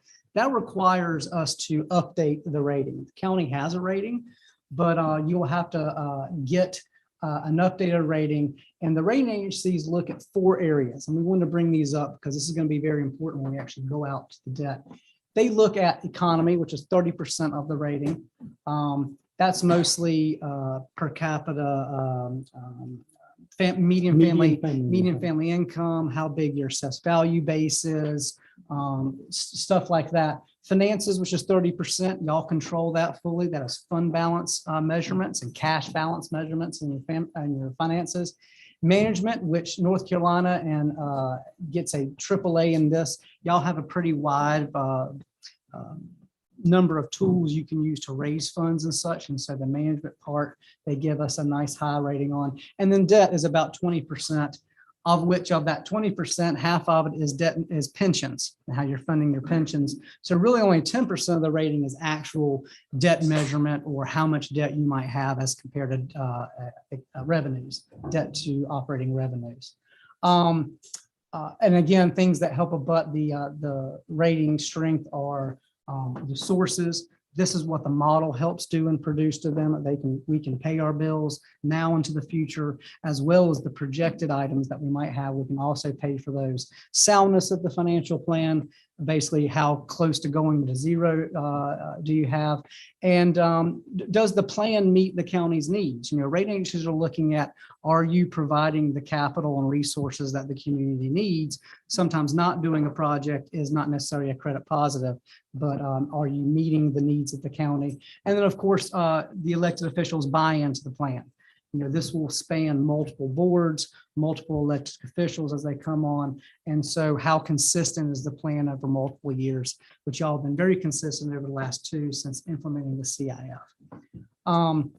Real quick, y'all seen this a couple of different times. This is a graphical representation of kind of how the CIF fund works.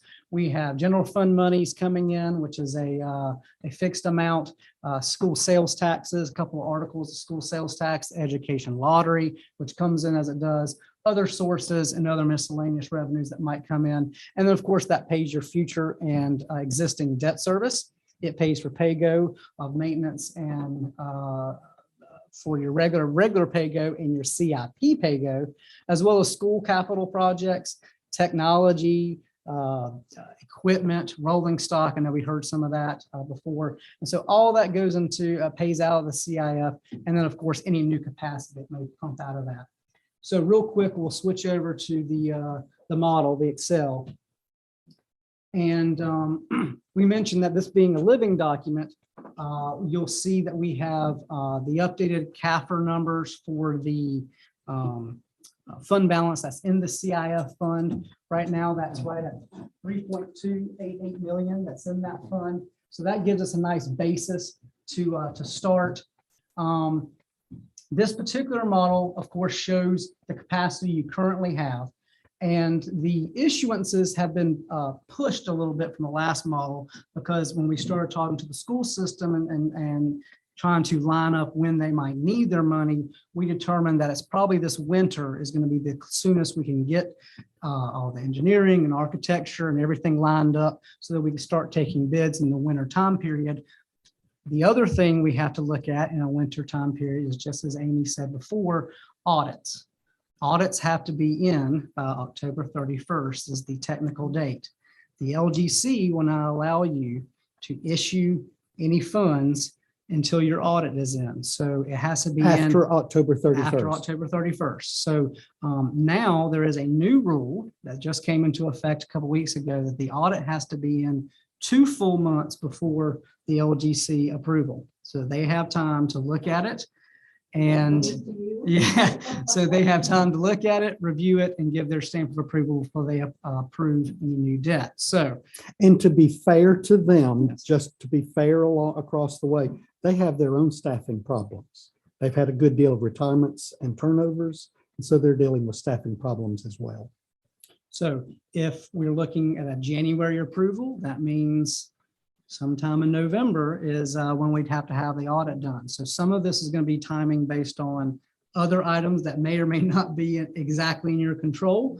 And so some of the timing, we will have to make sure that we are in great communication with the school board and the system to make sure bids and other architectural stuff is lining up.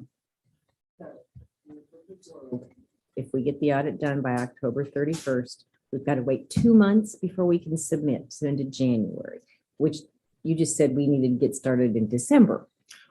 We needed to. The model assumes that we're issuing the money in Okay. January and they would be able to start their projects, have the money in hand. be But able to it's going to start. be 60 days, 90 days after that projection. But it Okay. could be February, it could be March, depending on when Okay. the audit's in. Well, and let me say this to you too. I don't want anything to sound like bad news. That's not our job. No, here. I know. I'm just trying to clarify because It's more factual, but it comes off sounding not good just because of the facts. But let me tell you this. When I was city finance director in Charlotte many, many years ago, I kept a chart on every bond sale the city did, and there were 3 or 4 a year. And you could look at a continuum of, now I wasn't there 30 years, but I collected data from a lot of other years. And over a continuum of 20 to 30 years, the best sales months the city did was January or February. So in some measure, if we can get to the January and February timeframe, it's actually a good time. And I'll tell you why. All of the institutional buyers of debt live on a calendar year, not a fiscal year. right. And they all got their new assignment for money to bring into the fund, and they're all buying actively as early in the year as they can, so that they can take a lot of time off after July. Right. So it's actually a good time to go in January or February, barring some horrible national event that might change things. But in a normal market, January and February is actually a pretty good time. Thanks. Yes, sir. Can I get a copy of that financial model? Get a copy of it or, Surely. okay, thank you.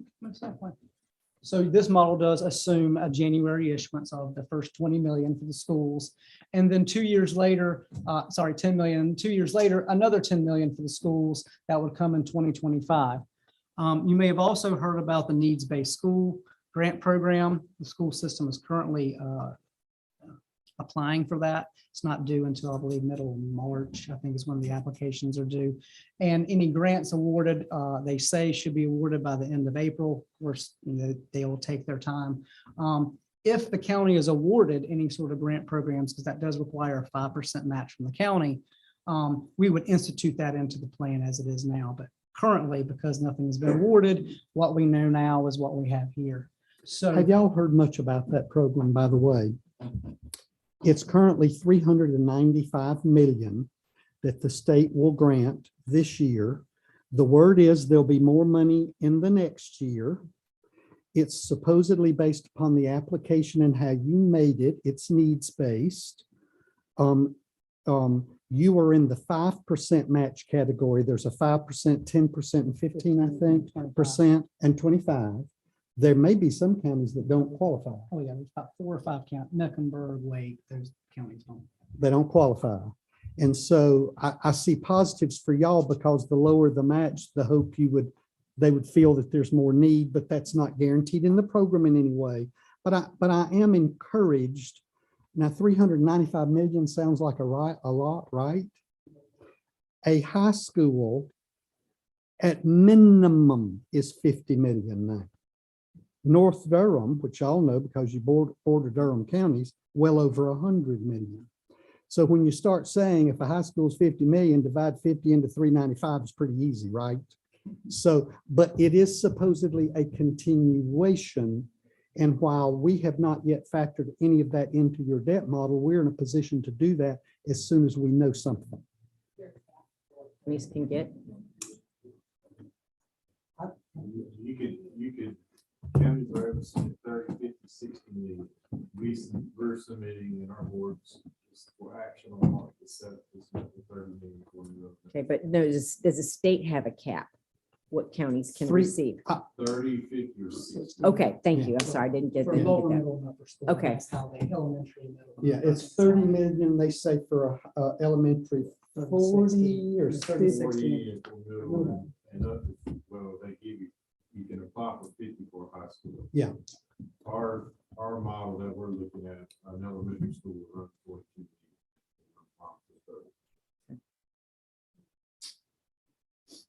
I went to a high school that probably cost $1 million. And I'm not that old. So currently, this particular model shows the 20 million that can be done on your current resources. You'll see our fund balance gets to about a low of about 1.9 million. But this has been updated to show that the new timings of the schedule. I believe we had 22 and 24 in the last model, but now that's been shifted due to timing. And that's calendar year, not fiscal year. So when I say 2023, I mean January 2023, January 2025. is what we mentioned. We do have a sensitivity, and I think, yep, he'll be able to run it for me here. And this shows how do we get the next round of money. So if we wanted to stay on a, And Andrew, can we just talk about that 1 minute? I'm sorry, we're a team here. The 38 million is the number that we obtained from the school board as for their needs. The county has worked a great deal. We've been on multiple phone calls. I think there's been very good dialogue. There's certainly been openness, both sides of the table. Everybody is interested in doing what's right here. The 38 million was the last number that we received. The first model you saw is what can be accomplished in the current model without any new resources. This will talk about new resources. This was discussed last April. But the number's a little better than last April because of some things that have happened. correct. So as we've said before, the two things that'll help your model the most is slower timing. So if we're able to push a project even by 6 months, it can have a pretty dramatic effect on the model. So that's the main difference between this one and the last one you saw, is that we're still on 2-year cycles, but because we start a little bit later than projected, everything's pushed out just a little bit. So this would get us 10 million in 23, January of 23, January of 25, another 10 million, just like the last model. And this also has another 10 million in 27, so 2 years later. And then in 2 years later, the remaining amount of the 8 million would come on, and that finishes up. Well, that requires, unfortunately, from the last model, a little bit of additional revenue to keep the model healthy. And I believe we were in the 800,000 range before. A little above. Due to timing ranges, we're now, it's come down to about 735. And that is about the equivalent of one and a half pennies. Of course, we got good news. The penny might go up to about, what, 513 or Yeah, something. and we're using So we're using a conservative little bit lower. 490, so we'll adjust for that. Yeah, but it's, as far as a hard number goes, 735,000, whether that's from savings in the budget or the outside sources or anywhere else. So we put it in a penny equivalent just to kind of give you a thought of where that is. Yes. Because we keep talking about this, but I'm not sure that we've made it totally clear for everyone, is that if we want to move forward with this debt model, where we're doing the 10 million of 3 issuances and the 4th issuance of 8 million, we would need that new amount of money to come into the fund in order to be able to do that. Yes. So whether you're cutting your expenditures by $735,000, or you're raising the tax rate by $0.015 in order to borrow this money. So we just want to make sure that we're laying the groundwork for the understanding that at some point we are going to have to infuse some new money into this model to make this happen. Yes. At the 38 million request. Right. You can do the 20. If you want to get to 38, that's an indication of cost. And remind me of what year we were specifically saying this new revenue had to hit. 20 Fiscal June. 23. And of course, we can run sensitivities. We can push it a year. If We can push do it all out, of what that. that number changes. But it was mostly has to do with the coverage of the fund balance. And you see in these years, in the red numbers, those are the numbers where your revenues are not enough to pay the bills, and thus you're having to use fund balance to cover the cost, and you don't want it to get below a particular level. Does this thing do an arrow thing? Maybe not. And I'll just do it with my finger. How's that? That's, oh, you can't see them well. Okay, guys. To me, one of the columns that is the most telling about how the benefit of a capital investment model is what we've done in every year is we've taken your total pay-go and debt service and made it a penny equivalent. And so if you didn't have this CIF in any particular year, you can look down the schedule and say, oh, In 2019, it would have taken 12.8 days to pay the bill. It went down to 7 because of the activity of the fund, but the highest is down here at 14.5 pennies. By having a CIF where you have dedicated capital only money, you basically blend all of that by the resources, how you bring them in, how you use fund balances to balance years where your expenses are higher than your revenue. And then we maintain a fund balance as a percentage of total debt service so that we don't get so low we worry about do we have adequate fund balance inside the CIF and would have to go to the general fund and ask for money. We don't want to do that. We want capital to be capital. And I want to add, if you don't mind, the policies that I'm getting ready to talk with you about. Part of that is some mechanisms in there for moving the excess fund balance that we recognize in a previous year to this fund to help with providing another resource of funding to cover this debt and the capital. So Exactly right. If the fund balance is higher, you can use it more to shave off those peaks. And you can do more with the money that you have. So that's one way of also getting extra capacity or one-time transfers, whether it's a land sale, whether it's annual over our policy, this money goes into the CIF fund. Those are other one-time that will help bring down the cost as well. One other thing I want to say too about this model that we will think about into the future, because we're trying to meet our needs now. You just started on this planning process. Ultimately, if we do 38 million and you put a 735,000 a year extra into the fund every year into the future, we don't really get the capacity to issue new debt again until 2038.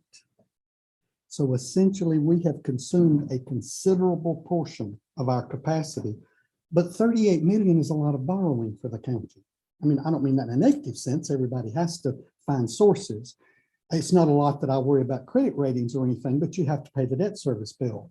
So basically, we're using a lot of the capacity, but the beauty of this model is you have a set of revenues and that's what they are.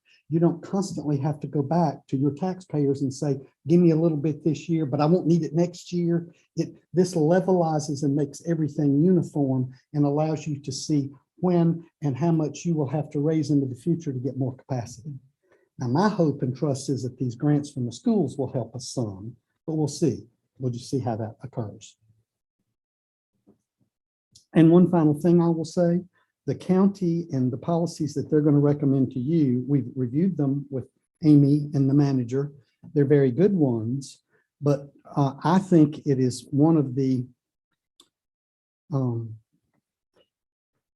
you raise fund balance, you keep an acceptable fund balance in your general fund. But when that fund balance goes over the policy, where do you are you really going to need it most in the future? Likely for capital, because of cost growth, growth in the community, needing to update facilities, all of those things. And so I'm really proud of your staff for looking at policies here again that are very similar to those who have AAA credit ratings. The growth in fund balance, so we're well poised, Yes. you think, to go ahead and enact the policies and take on this model. Yeah. And when you see that, if y'all elect to do those policies, the model will be improved. We didn't put that money in here yet. We would never get ahead of you. So, but that's the long and the short of it is, we find that once you've established a good basis for your general fund balance, to have a place like this to put the money says to everyone that you're planning to make sure that money doesn't stay somewhere where it's not used. And if you approve this policy that I'm getting ready to talk about, then what we can do is update the model with what would be part of the policy. So you can see how that changes the model. It will make it better. It will make it better, yeah. Any other questions on the model or the numbers before we head back to the last slide? And the last slide we've sort of talked about, but we'll go back.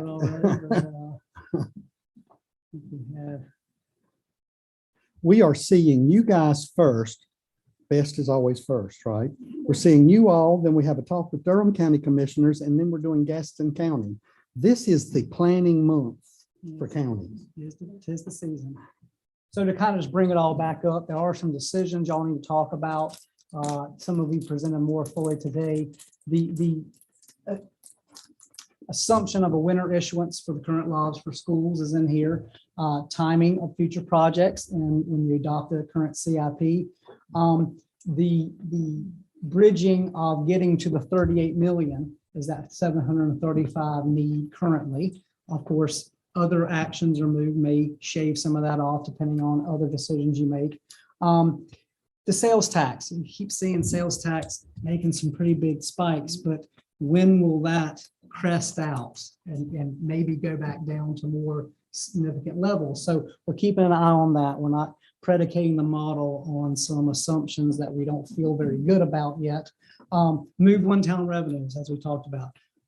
We put land sales on there because that is a very common one. But land sales, one-time revenues, fund balance, surpluses, unassigned fund balance policy, exactly what we're going to talk about later. And then, of course, we review this more, but we bring it to the board at least once a year. Staff and all of us are looking at it multiple times per year. But that's what we wanted to kind of end up with today and some other discussions that need to be had after our presentation. Can I say one other thing about sales tax? And Amy, you're the expert here. It doesn't matter what county you are, big or small, sales tax has gone up, period. The question is that an anomaly? Or have we reset a basis point upon which people make purchases? The other thing, I'm a student of economics, so I read, my wife reads novels, I read economic reports. I'm boring. The point is, we now have some inflation coming into the economy. We hope not at the levels it is now, largely brought on in many respects by federal grants, issues with gas and people trying to strangle us over gas supplies. But the point is, all these prices have gone up. If inflation does come back, guys, we've had sales taxes for 20 years with essentially no inflation. Our sales tax grew when people bought more money, bought more products. So I think inflationary trends, and are they permanent or not permanent? Are people really buying more stuff? When I was home with my wife, it was real easy to go on that computer and find some stuff that you talked about for years that you needed and get it. So I applaud the county one more time for saying we're going to take a conservative approach on the sales taxes. They're primarily for schools that are in this model. But once we learn what the real basis for sales tax is it real like it is now? Then that will positively impact the model because we will feel more fair to say to you, we believe this is a real number. So I think that's it for us today. Just questions and comments that you might have. Fantastic. Oh, yeah, only 3 minutes over. So the good news is you have some capacity and you identified the capacity and you set it aside and you didn't let that capacity go somewhere else. And I'm really truthful when I say I think you made a really good decision on that. Very good presentation. I think it's worthwhile to say that we as a board owe it to the taxpayers to do our due diligence and stick to this program. That way we know where we're headed. We know where our tax dollars are going. And I think it's a very good move on this board to follow that model, and a good job for our taxpayers. Thank you Anybody very wants to much. ride the Gastonia, you can ride with us. I believe it will. Au revoir. Thank you. I would also say I appreciate the partnership with the superintendent. The board came up with this model and plan, the plan for the debt. We couldn't do that without further communication between us. So, two-way partnership. Okay, item number 5 on the agenda is financial plan for capital and debt financing update. I'm sorry. We just had it. Check that off. Item number 6. Financial policies, Amy, you're up again. Thank you. All right, good times. To talk about some policies. It's so exciting. All right. I am going to ask you. First, I'm going to get on the slide that I need to be on. Come on, Kim. Come on, work with me here. Oh, there it goes. All right. I'm going to ask you to take a quick dive with me into a new proposed policy that will include a compilation of updated guidance on budgetary, accounting, and fund reserve processes that have drastically changed over the past 30 years since similar policies and procedures were adopted. The sad and funny thing about this slide is that I have books just like this in my office that include some of the same procedures and requirements, most of which have become so irrelevant that they're no longer applicable. The implementation and approval of this policy not only provides us with the update of the current regulations that govern these processes, but also provides some guidance that will enable better management of excess fund balance reserves in order to help fund future capital and debt initiatives that have recently been discussed.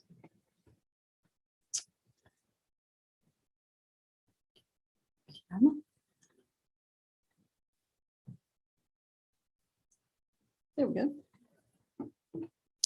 All right, this policy, which we are calling the Budget, Accounting, and Fund Reserve Policies, which is really a policy of policies, have three main sections.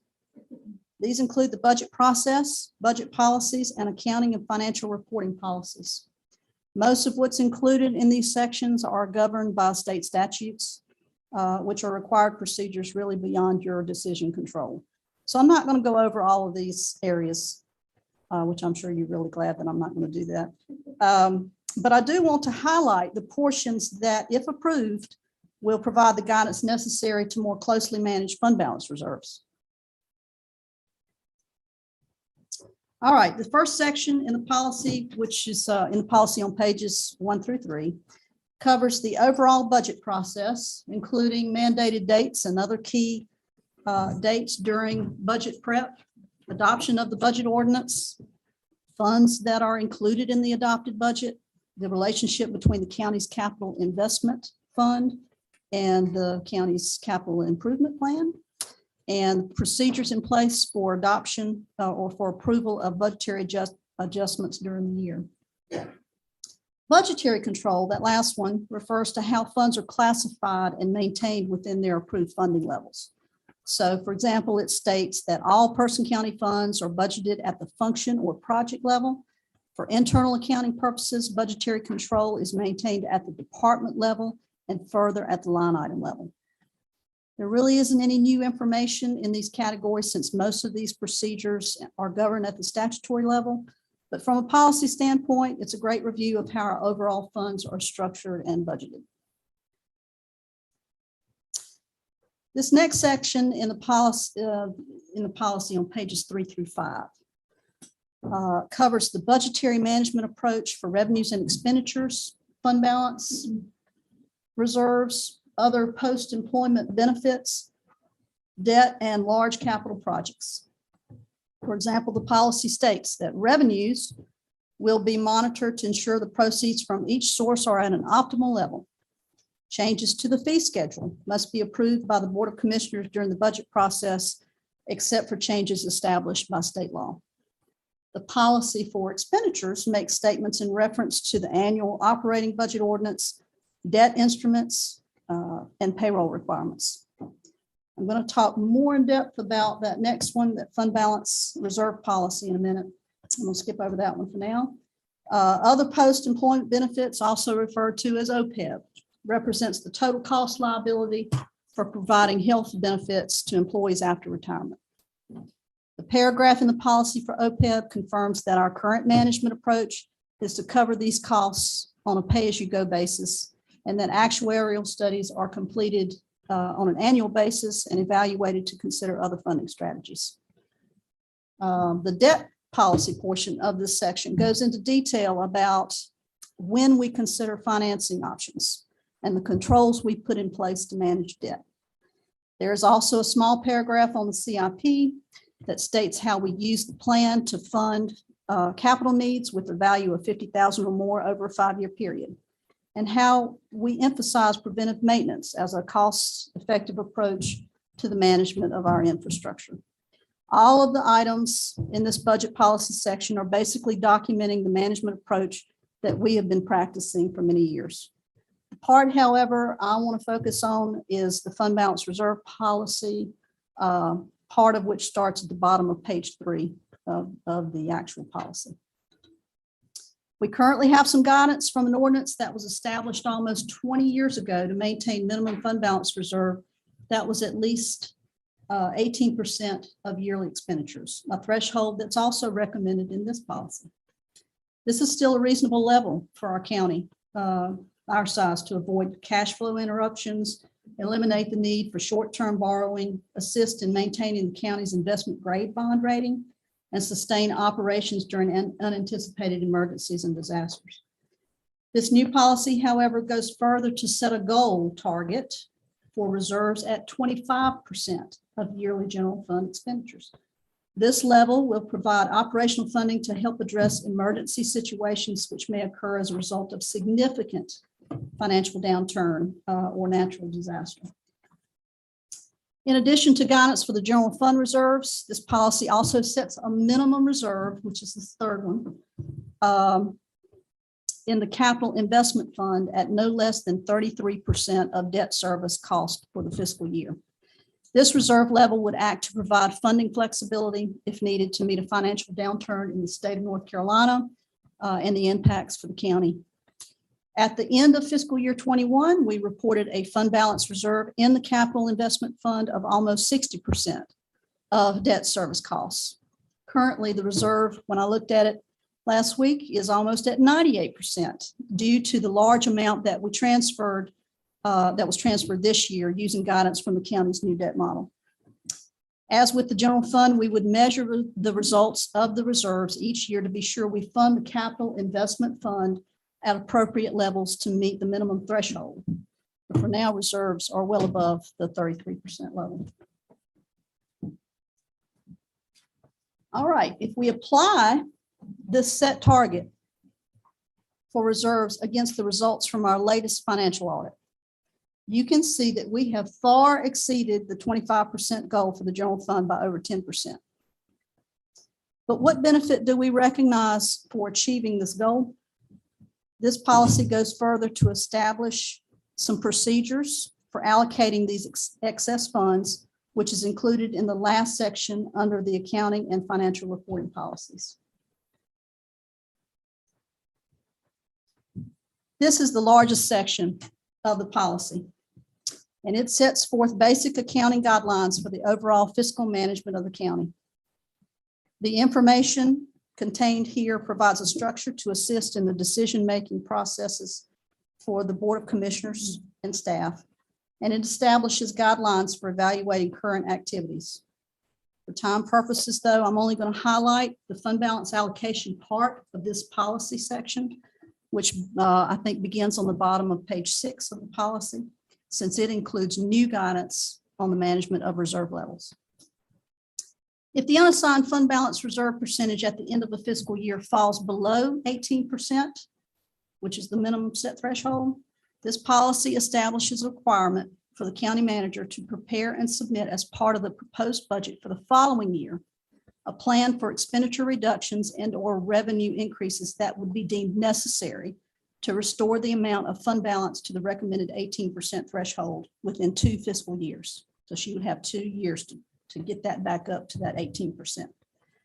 For any excess unassigned fund balance recognized over the targeted goal of 25%, this policy directs that a transfer be processed to move those funds from the general fund to the capital investment fund for support of future capital projects or debt service, unless the Board of Commissioners determines to appropriate otherwise. So you still have some flexibility. We're not tying your hands to this, things come up, you may decide that we're going to use some of that excess to fund some other initiatives that you feel are more necessary. But this gives us a guideline to move those funds if no other conditions exist. We're going to move this to the CIF. Once the audit is completed, fund balance reserves are known and are reported to the board during the auditor's presentation.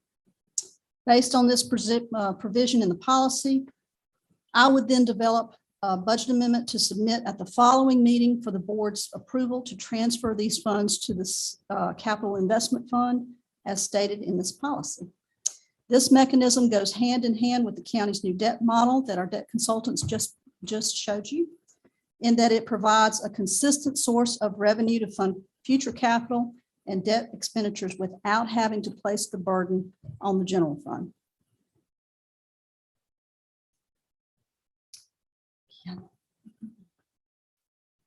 Okay, I'm going to skip this slide right here because there are already established procedures for or statutory rules in place for these areas of the accounting and financial reporting section. I mainly listed them here so that you could see what other financial related categories were covered in this section of the policy. All right. If we apply the fund balance reserve allocation guidance to the latest audited results for the fiscal year ended 2021, the amount of excess recognized over this 25% level that would be transferred to the capital investment fund would be $6,382,681. Once this money is moved out of the general fund, we anticipate that fund balance reserves will report to be at a reduced level in the general fund by year end to a minimum of 25%. So we recognize 35% at the end of fiscal year 21. If we do this transfer, then obviously our reserve levels are going to go down in support of that. Given that we expect an increase in reserves at the end of this fiscal year, based on the mid-year report that I just presented, it is likely that we'll be able to process another transfer next year at this time, barring any major expenditure impacts that may occur before then.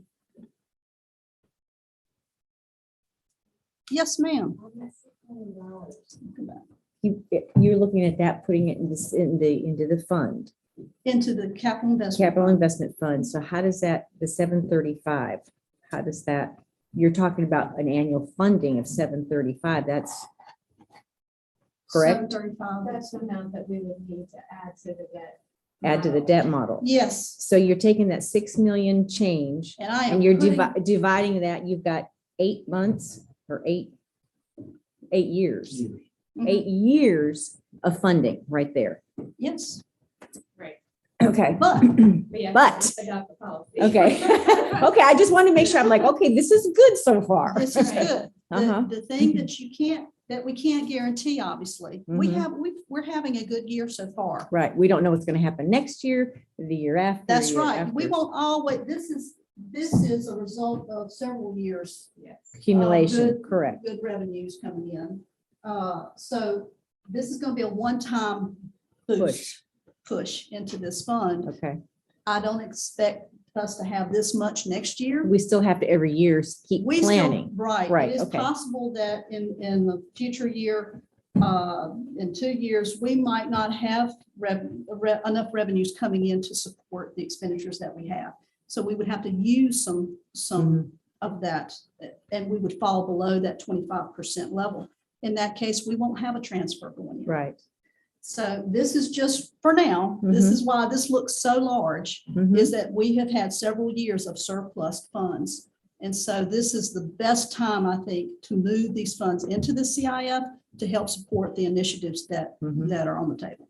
Well, we tried to introduce this policy several years ago. Many years ago, yeah. Yeah, and the board did not want to tie up the fund balance into this model. So that's why we're saying it's contingent on the board, wanting to adopt this policy, which we think will help us when we get our bond rating.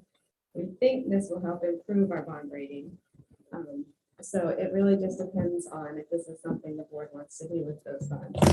I think that was a time, I mean, back then, that those previous boards just came off hard decisions with furloughing employees, and Yes. they did not want to have anything I think tied it up. was more of a timing issue. It was a that made timing that issue. Difficult thing to do at that time. Yeah. But if for some reason, we're saying we adopt this policy, but if for some reason we as a board see that we want to move that money somewhere else besides going into the CIF, we can do so. Absolutely. Yeah. This basically, if you approve this policy, I'm going to come to you after that audit presentation with a budget amendment.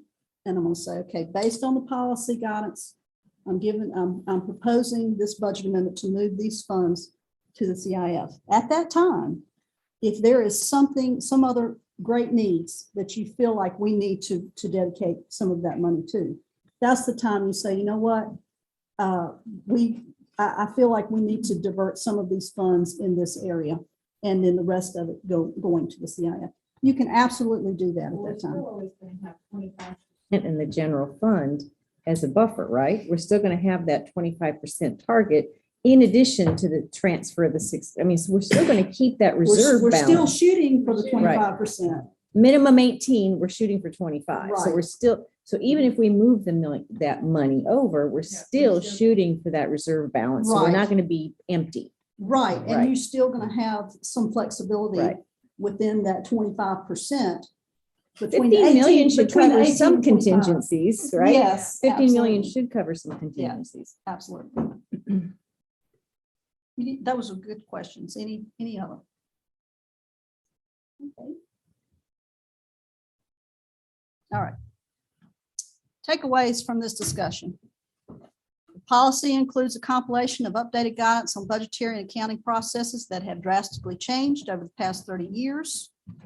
The largest benefit of this policy would be the implementation and management of unassigned fund balance reserves. Under the new policy, new targets and thresholds are set for the recognition and allocation of fund balance reserves.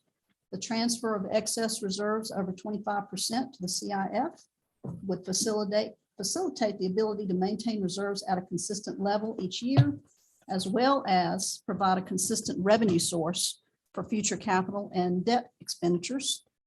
What would be the next step after approval of this policy? A budget amendment will be submitted at the following Board of Commissioners meeting, requesting approval to transfer fiscal year 21's excess fund reserves of $6,382,681 from the general fund to the capital investment fund. And I couldn't resist including this slide at the end. This is how I imagine you all would feel after sitting through this PowerPoint presentation. Are there any questions I can answer for you regarding this policy? Well done. And Amy, remind me when we're planning to bring the policy for adoption. That is completely up to you all. You know, if you're not comfortable doing that today, and that's fine. I can also make that part of the recommendation along with the budget amendment. So really, any time that y'all are ready, we can adopt the policy, or we can bring it to a regular board meeting coming up.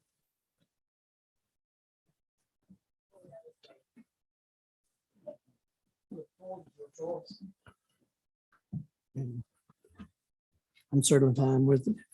Yeah.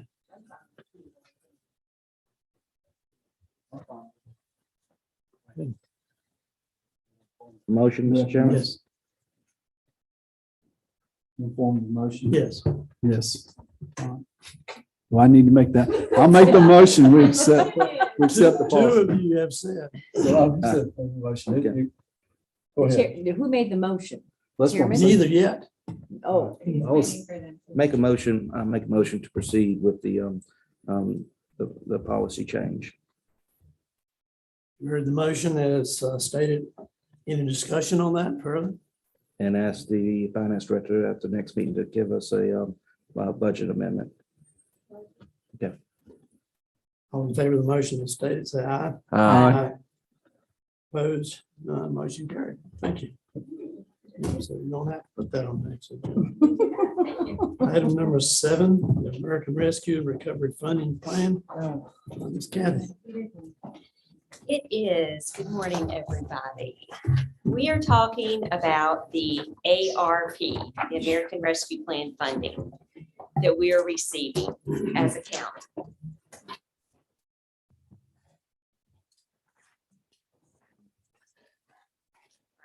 See if I can get the clicker to work. It worked. All right. So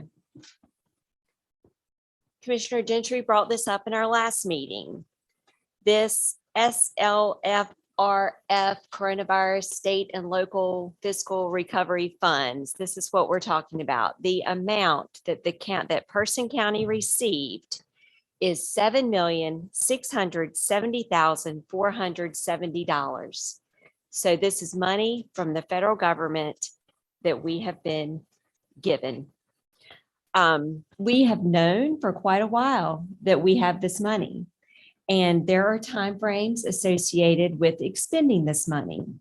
So it must be encumbered by the end of calendar year 24, and it must be spent by the end of calendar year 26. The reason why we haven't come to you with a lot of information about this is because this is definitely a work in progress, and it is continuously changing. The final rule on this came out from the federal government several weeks ago, but I just found out last week that there is a change coming to that. So we are waiting for an updated final rule now to come from the federal government.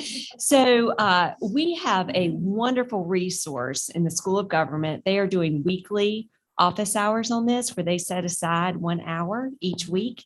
So Tracy Clayton from the Finance Department and I have been trying to attend as many of those as we can so that we can fully understand the expectations around spending this money. So we have put quite a bit of time into this, and it will require quite a bit more time to make decisions and then actually administer these funds. But with that being said, we have been encouraged to take it slow, to think strategically about the highest and best uses for this money, because this truly is a one-time gift that we're being given, and we need to find the best way to use that.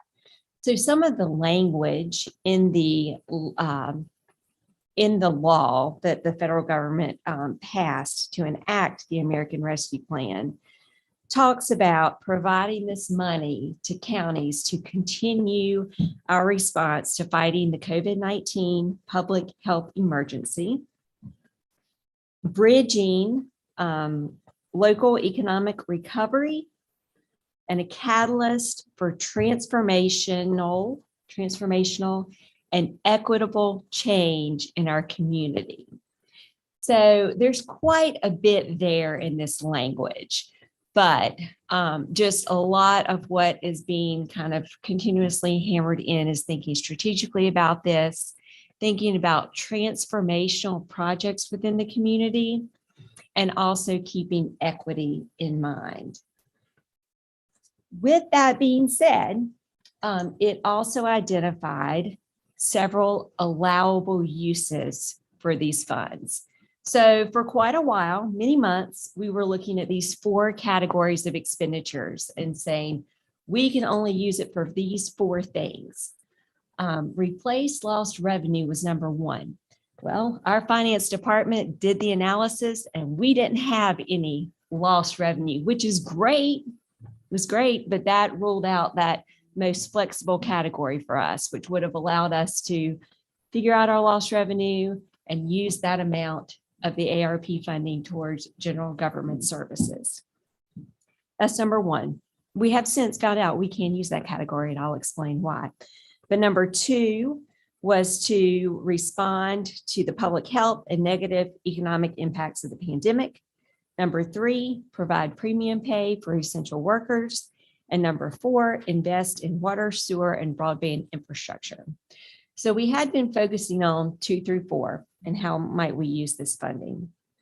But with that final rule that came out, they put a provision in the rule that said, counties can, or any entity that's receiving these funds, can take a standard allowance, I think is the word that they're using, of $10 million of lost revenue.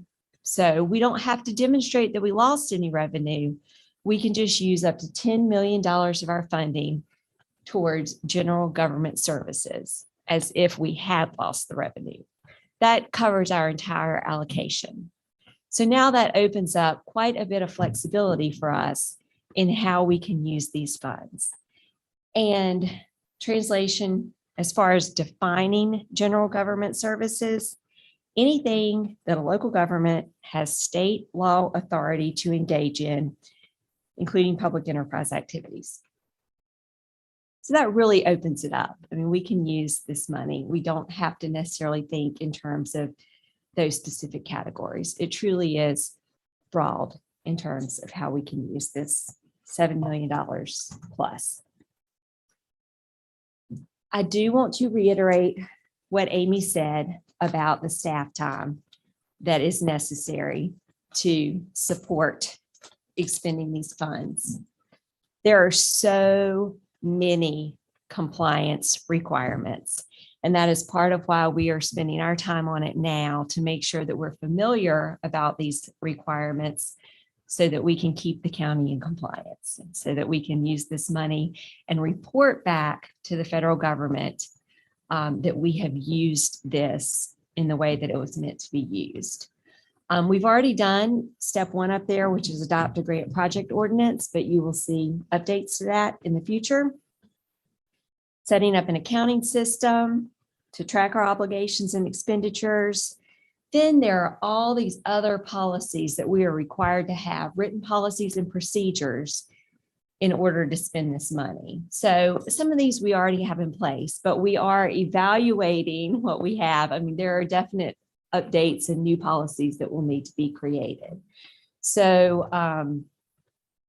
non-discrimination, human resources policies, record retention policies, there's more required in terms of record retention for this than there might be for other financial documents. So all of those policies we're having to look at. Then there's the whole, this adds so much to the audit process. So Amy is working through that. And then other policies that will need to be adopted depending upon how we choose to use the funds. There's a huge and complicated compliance piece to this. But what we are being told is with this updated final rule, when that comes out, that the aim is to make it a bit easier. We don't know what that's going to look like. I'm sure there's still going to be many complicating factors, but if anything, awaiting another updated rule should have the end result of making it a little less complicated, hopefully. Some things to consider as we think about this going forward. I mentioned the technical assistance that we're getting from the School of Government, and then the North Carolina Association of County Commissioners is also gearing up to provide us with a resource. It will be shared with other counties, but someone who will specialize in this record keeping and reporting. And so they will be able to go around, they'll be assigned kind of an area, maybe several counties. Yep. So they'll be able to go around to each entity and assist our staff. So they'll be specialized in that and developing that expertise. So we are definitely looking, and they have ARP money to be able to support that function. So we are definitely looking forward to taking advantage of that. Moving on to the next bullet is supplanting. And I want to explain this piece of it. And it may sound a little strange, but this is very much a legal approach to using these funds, a recommended approach. Yes, and the School of Government, yes, so recommended, supplanting. What that means is now that we can use this for general government services, if we use ARP funds to pay salary and benefits, which is a general government service, then that frees up the money that we were going to use. It supplants the money that we were going to use for salary and benefits to use for these projects, the projects that would require so much more reporting and compliance. Paying for salary with ARP is still going to trigger a lot of reporting and compliance, but not to the same degree as other types of capital projects or other categories. So what's being recommended, and this does sound strange, and we're not asking you to make any decisions today, and we're going to come back to you after a bit more planning.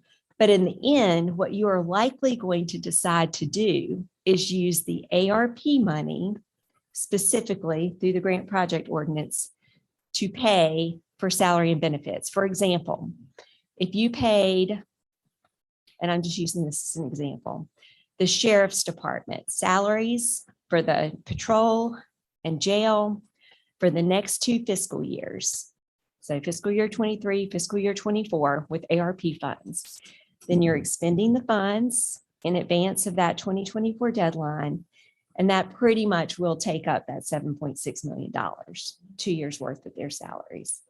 So what you would have funded there through the general fund now becomes available in this bucket over here to use for other things.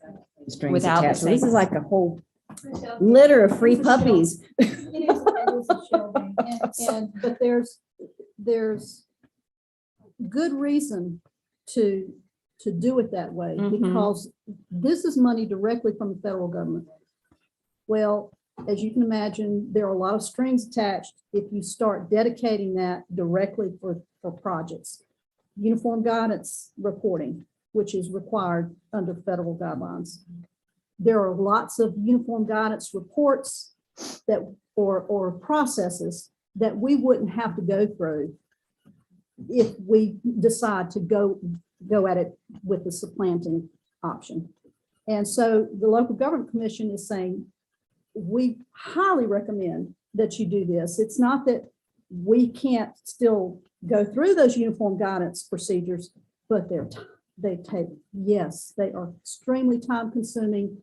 You're talking about the bid requirements under uniform guidance. It just takes a lot longer to be able to do the things that we want to do, when we can avoid all of that, still do the project, but we do it through the supplanting mechanism.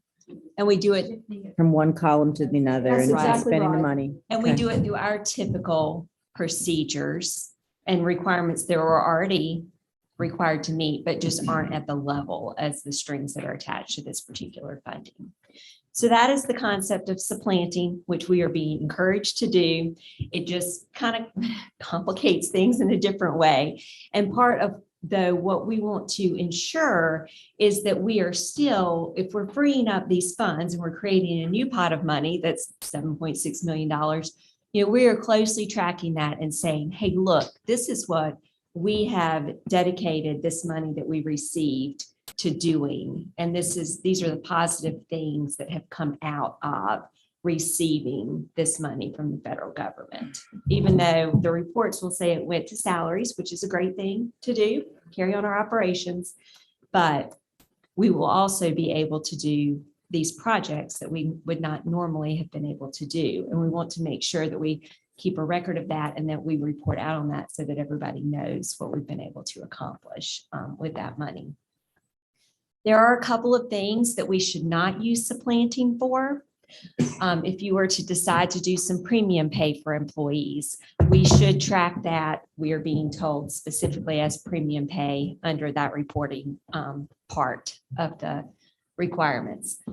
Also, broadband, because of the way the state law is written that enables us to spend ARP funding on broadband, we need to track that specifically as broadband, if that's what we decide to do.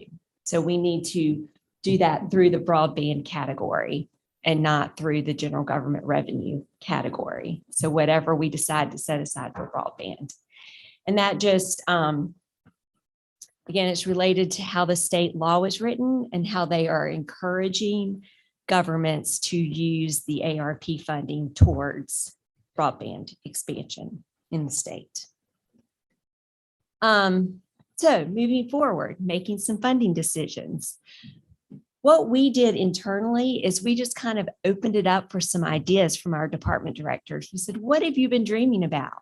What falls into this transformational category for you in our community? What would be transformational? We want you to think about equity as well and give us a plan. Like, how would you, if you were to get some extra money, how would you implement some of these projects that you've been dreaming about? So I've got a list here, and then you have a whole packet of the proposals that we receive from departments, which is in excess of the $7.5 million, of course, but it's a starting point. And I know that there's some more dreaming going on out there, and that there are some other suggestions that they intend to submit. And we also would like to know what y'all are dreaming about. If you have some ideas and suggestions, please feel free to let me know. So we accepted these proposals from the departments just to kind of get a head start on this discussion today and say, these are some ideas that are floating around out there. Our intent is to put together a small committee of staff who would go through these proposals and score them, and then come back to you with a staff recommendation for how to proceed on these projects. And of course, all of that is going to be subject to your approval. And you may decide that you want to do something different with it, but this is our starting point. Wish list. I know. Of course, we got quite a bit from his department. Yes, he is definitely a dreamer. So are there any questions so far? Yeah, I'd just like to chime in a little bit. I mean, I think what you're saying is basically keep it simple with what we can get from the federal government, keep it as simple. Now, whether we do it or not, but I like the idea of let's go ahead and make it simple for you. Let's get the money, let's spend it where it needs to be spent. And then, as you said, then we look at the funds that we would have spent that 7 million on. Now let's go through these needs or proposals or whatever people have put in place. I think that's a good idea as long as we use it for that. Because I mean, there's going to, people are going to, some people are going to say, wait a minute, you're paying all this money for the sheriff's department and whatever, which again, that's what people look at, the salaries for, what was that, what was the ARP, set for, but I think that's a good way to go about it and keep it simple. Don't have to fill out all the paperwork and everything that goes with federal funding and grants. And then we use this money, as you said, but it won't be to the level. that's what I'm saying. It won't be with the like what you're planning dealing with. mechanism. Yes. So I like that idea myself. So Kind of finalized, because right now this is just a plan. It's not done yet, right? Right. So we have the money. So it's just a matter of us deciding on the plan. Okay, so that 7.6 million is about 11.8% of our $65 million annual budget.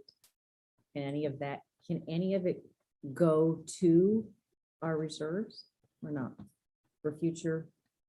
It can Sure. now, because A portion of it, I'm just saying, if we're trying to plan for future debt and we have an 8-year model, well, how about if we take some of it and make it a 10-year? Just wondering if that's a possibility and still have money left over to spend, right? it is when we use it through that general government Mechanism. services category, because Okay. initially we were told, the initial regulations were you can't use it for debt service. Gotcha. But if you're using it to free up, and you also weren't supposed to add to your fund balance or savings account with it either. But now, if we truly are using it to pay salaries, then we're freeing up the money and we have more decision-making power around how that's used. The other thing I want to mention is we don't have the same timeframes attached with that money. We don't have to meet that 2024 deadline and 2026 deadline. I don't know that we're going to want to extend it for much longer period of time, but you are no longer, if you're going to use the ARP funds for salary and meet those deadlines, then you've done that. And then you have your money over here for projects on your time frame. Okay, cool. So looking at projects that came out of the woodworks. Some of these we have seen before and we've had discussions about, like the mobile adoption unit was something that Animal Services had looked at doing with CARES Act funding, but we didn't end up having enough of that to go towards that project. But you see, you've got the Shell building coming back from economic development as an option. Quite a few things with recreation, arts, and parks to enhance the quality of life and experience of the residents and visitors within Person County.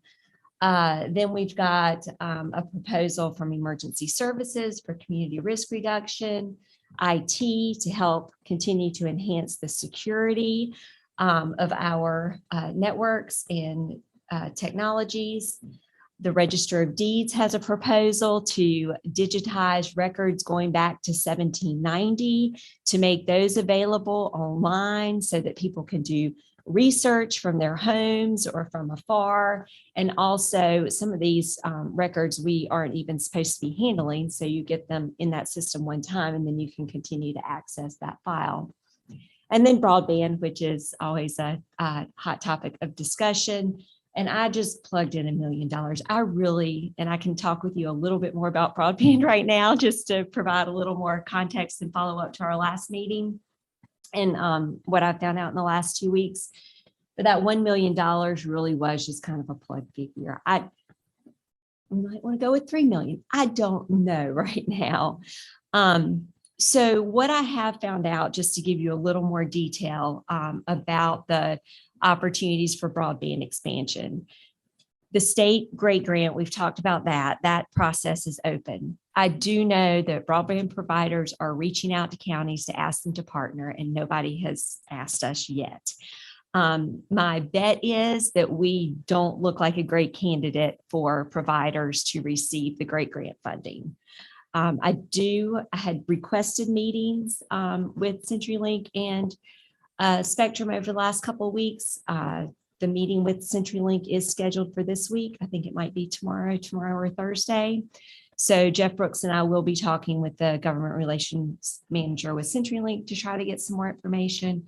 We're still working on a meeting with Spectrum, but it just may be that that particular grant process is not attractive to the private providers for using that within Person County right now. The next round of funding that could be available to us through the state is the CAB program, which is new, and it's the Completing Access to Broadband. And with that particular program, we would partner with the state, and we'd put our money and the state's money together. We would go through and construct a request for proposals in partnership with the state. They would help guide that process, and they would help us, kind of like what we've done with our current inventory and building upon that, really hone in and refine those areas of need. And we would kind of drive where we would want to target expansion with that RFP versus the private provider kind of making those decisions and telling us this is what we want to do. So I'm thinking that's probably going to be a better option for us. They're closing out the Great Grant April 4th, and then that piece is supposed to open up. The other thing that we floated in the presentation 2 weeks ago has now been kind of deemed the go it alone approach, which would be we as a county just say, we've got this money, we're going to put out an RFP and see what we can do with it.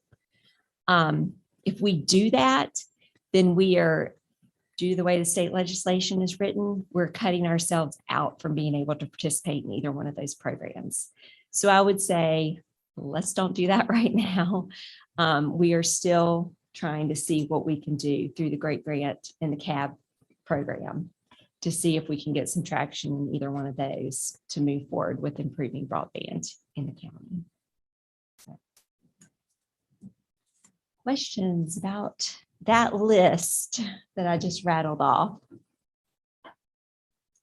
And then just to add to that, there are other funding mechanisms out there, and we are continuing to monitor and see what those may be. Infrastructure Investment and Jobs Act at the federal level, those funds will be funneled through the state for different purposes. There may be some things that we can take advantage of there. John is continuously monitoring parks grants that are available through the state.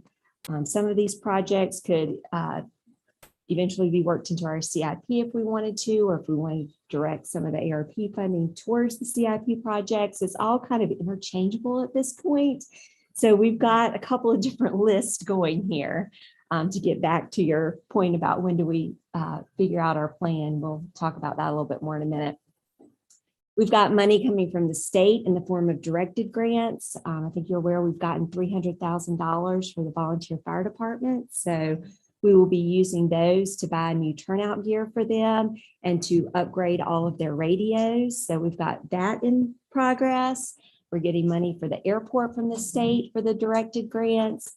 There's FEMA grants out there that we can take advantage of, Homeland Security. So there's a plethora of funding resources out there that we are continuing to evaluate and see what we might be able to use for various projects. But again, of course, with that comes all the reporting and compliance and staff time to make that happen. But that is what we are doing right now. So getting back to the question and the next step, any questions and next steps. So from here, we will need to start kind of narrowing down kind of the list of options and coming back to you with some recommendations, unless y'all would prefer that we take a different approach. But we could certainly start doing that over the next couple of weeks as we work through the budget process too, to see how it all kind of it gets intertwined, I guess. But we're waiting for the state budget of management to approve the 2 grants for the fire, for the airport and for the fires. Well, the We've got 2 grants that are in the state budget for Person County right now. The money's approved. They've been Yes, we approved. just need to work out the contract. Okay. They've approved the What's scope of coming up work. for the next, how many grants will be available to us coming up in the next year? Through the state? Yeah.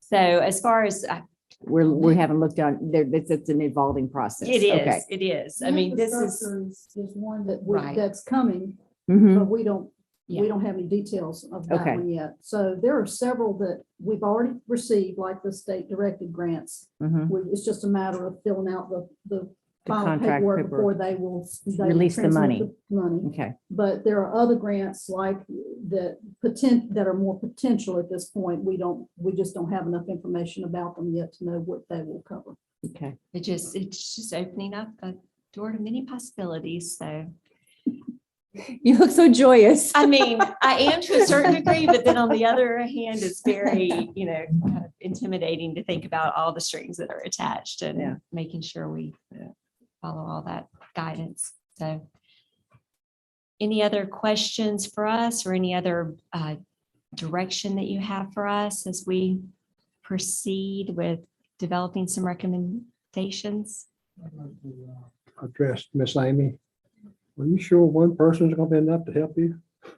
No, honestly. You got a lot going on I already. will say, since you asked, my request right now is only to take my existing part-time person and move them to full-time. Okay. I'm not even asking for a whole person, new person yet. But I think this is where I have to begin to determine what our needs are, whether that will be enough to Right. fulfill our needs. Exactly. I think the assistance from the Association of County Commissioners will help us with the art piece.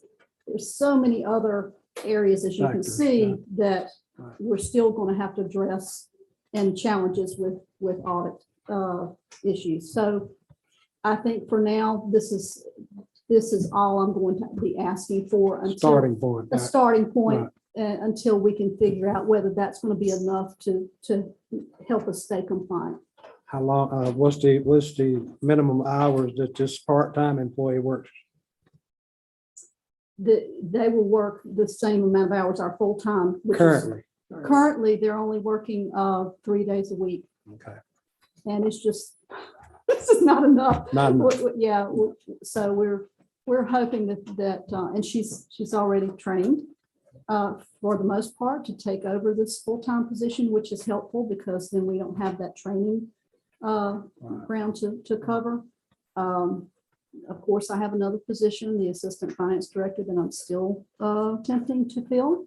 And, of course, that will be a helpful resource, but it will take them at least a year to get familiar with our To grasp. processes. So, they're not going to be as helpful to us in the very first year.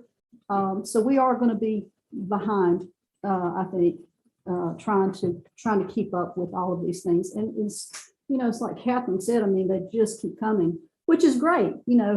Having all these opportunities for grants is wonderful. It's just that we have a lot of other things going on that is complicating our ability to stay ahead, To stay on top of it. to stay on top of it. Yeah. And a lot of these are directly federal funded grants. Right. They come with a lot more strings Strings, yeah. in reporting and compliance than even the state. And so this big 7 million one is a federal grant, and it will take many years to before we expend it all. And then, of course, the debt is a whole nother ballgame, because then you've got debt requirements and auditing that is required for that. So it's not good times right now, but there are a lot of opportunities for the county, and we want to try and make sure that we are compliant, so we don't have to return any of those monies. So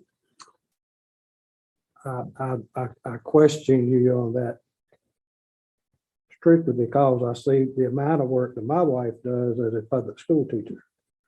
And she works multiple hours every night. sure. Her whole Sundays are involved in schoolwork. And I can only imagine what your department is going through, because you got boatloads of, We are overwhelmed right oh, yeah, now. And all the time. I am, I'm hoping that we can just hold on until we can make this part-time person full-time on July the 1st. But I wanted to say all this because I wanted you all to realize how much we're under it right Pressure. now. And it's not going away in the next 8 years or so. Is the cost of compliance worth it to us? What's it going to cost us to comply with all this? Is it really worth everything that we're having to do to put I out think for it? My Have answer, we done an analysis or an idea of that? I think my answer to that would be different every day. Okay. Wow. It's certainly a lot of responsibility, but a lot of benefits that it can bring to the county for providing services. that Well, we- but if that it's we going to can- cost us 5 million to administer a 7 million project, why don't we look for $2 million somewhere else is what I'm trying to Well, drive at. It's not going to cost 5 million. Okay, well, But- that's what. But there are that's- some intangible challenges, obviously, for my staff to the amount of time that we're going to have to spend trying to make sure that we are compliant. And, we're not the only ones in this boat. Many other counties and cities are trying to figure out, how are we going to do this? How are we going to take this amount of money and be able to manage this appropriately? And then the further complication is auditors are leaving the boat, and so. Duh. So I'm trying not to exaggerate about the burden, but it is significant. And, but I think if we can sort of monitor this as we go along, it may be that we'll have to ask for a whole nother position next year, next year's budget process, because we're just not able to keep up, or we're having compliance issues. But we have to start somewhere. So I think this is a good start, and we'll see, hopefully rely on the state's help to help us with some of that compliance. Can I ask you one more question? Sure. How many months did it take you to find that part-time employee? It didn't take us, well, We In- went in through our one circle- that I recommended, correct? You're talking about this as the finance director. Yeah. The part-time employee, that's a full-time position. Okay. I got crossed up. I'm Okay. sorry. I've been looking for an assistant for a year and a half. Year and a half. Mhm. Wow. It's a problem, and it's not just, everywhere. it's It's everywhere. everywhere. Mhm. We're probably manager for 8 months. Mhm. It is very difficult to hire right now and get qualified applicants. in private sector as well. Yeah, it is everywhere. We're struggling. We just put it out for the third time, so Well, I hope that we'll be able. to- hopeful we'll be able to get somebody, yeah. All right. I'm Thank you, over. Catherine. Okay. Sure. That's very Can you go informative. stretch break? Yes. Hard to sit that long.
the one that put us behind schedule, but and I wanted you to be comfortable for this conversation.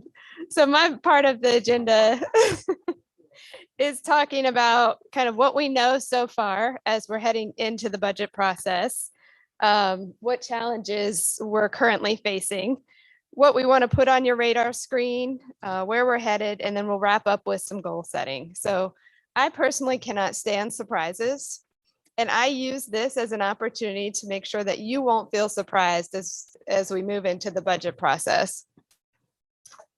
So here's what we know on capital needs. As you know, we start the budget process basically in January. The first piece of it is getting capital project requests from our departments, from the schools, from the community college. So at this point, we do have those requests in. And I'll just remind you that in your current year, you have appropriated 2.47 million for capital projects in your CIP. We have typically used a target of about $2 million a year to support capital projects. But you will see that next year, what has been requested so far is $6.54 million. So substantially more than what we have funded, with the largest category of those coming from actually the county government needs. So we have lots of deferred maintenance, lots of needs within county government.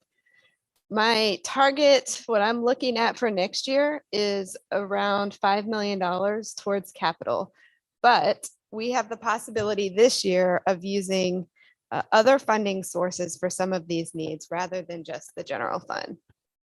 And you know that your fund balance is healthy. This is an appropriate use for fund balance, which are those one-time, non-recurring capital projects.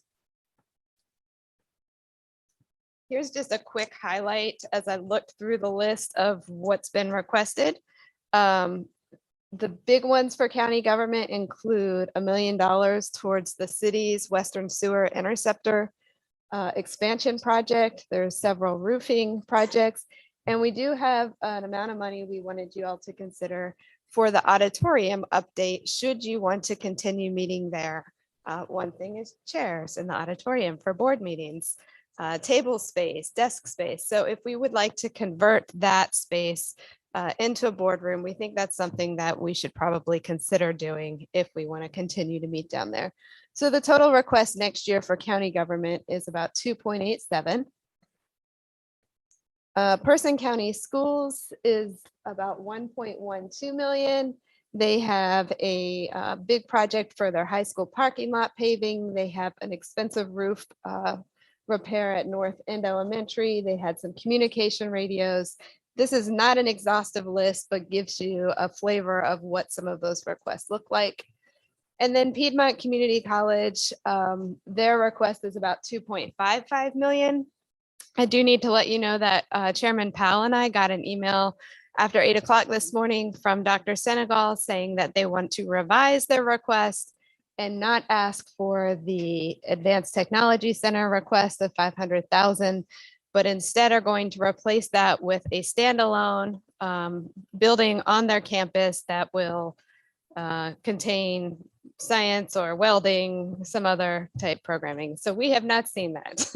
These were due a while ago, but I think we're going to be amending that. So again, this is just a quick preview of what we have received to date. All right, my next one, I am the bearer of bad news. I think Doug Carter said he was not. So I am the one who is bringing bad news to us. This concerns our health insurance for county employees and county retirees. Every year we've said we've had a bad year. This year has taken the cake. We don't have enough funding in our current budget to cover our current year health insurance. So we were going to need to add through a budget amendment more money to shore up that account moving forward in the current year. We have met with our broker. He's really good at giving us early projections. We've had that meeting already and have another one set up in early March with him. But as you know, our medical insurance is based on our claims. Because we are self-insured, the increase is proportional to the amount of claims that are being submitted every year to Cigna, our insurance provider. So our costs are being driven by our high claims. Our claims have increased by 3.6 million over the last 5 years, which averages about 20% increase, which is triple the state average for annual adjustments of claims. We're estimating about a 32% increase in our renewal costs for the upcoming fiscal year. So we know at this point that our current plan is just unsustainable. We used to worry about double-digit increases, and now we're worrying about in excess of 20% increases. So we are saying that in order to keep everything the same, which means no plan adjustments at all, shoring up the current year and keeping the plan the same, we would need an additional $2.5 million just to continue moving forward. We have taken a lot of actions to help mitigate these cost increases. So we feel like we have lessened the pain, if you will, with that. We bid out the plan in the current year, and we decided to remain with Cigna as our provider. At this point, we don't suspect we'll get a lot of other providers interested in our book of business because it is a major loss to them. Cigna has taken a huge loss because they have stopgap measures in place where they eat the excess claims that we don't fund. We've adopted wellness and some health improvement strategies, and now we're at the point of really needing to significantly change the benefit plan design. So that means there are a number of things that could mean. There are a number of things we could look at, but for folks who are on the plan who feel like it's not great or it's gone downhill, this is the best it's ever gonna be, because from here on out, we have got to change the plan in order to make this sustainable. So that could look like out-of-pocket contributions from employees. It could look like spouse or dependent coverage not being offered. There are a number of things that we could look at, but we know that we've got significant changes to make in order to continue to fund this. We are planning to have our insurance broker at your March meeting to present this and let you know what they've been doing and where we're heading. So we want to engage you in that conversation as well. So again, this is just a preview of what is to come, but this is not good news, Derek. With this, our cost of increase in insurance claims, would that have anything to do with the COVID at all? Yes, it did. We had COVID, I think, was our second highest category of claims, with the first one being cancer and oncology. Second was COVID, and then the reporting lags a few months. So we feel like we have now sort of weathered that COVID, and that won't be an additional expense moving forward. But that was part of, I think our claims were through the last look we had. It was maybe last July, I think. I think the claim data that we had looked at took us through the end of July, and COVID was the second highest category. So there was nothing, we had any help from outside sources to help cover that at all?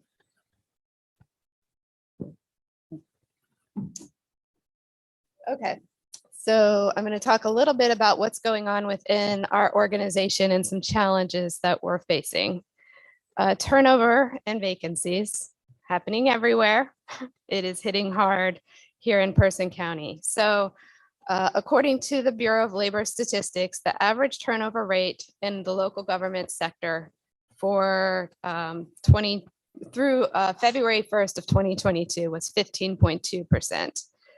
The best practices that we get through our human resources organizations, they say that an agency should aim for a turnover rate of about 10%, but most agencies are falling in the 12 to 20%, depending on the industry.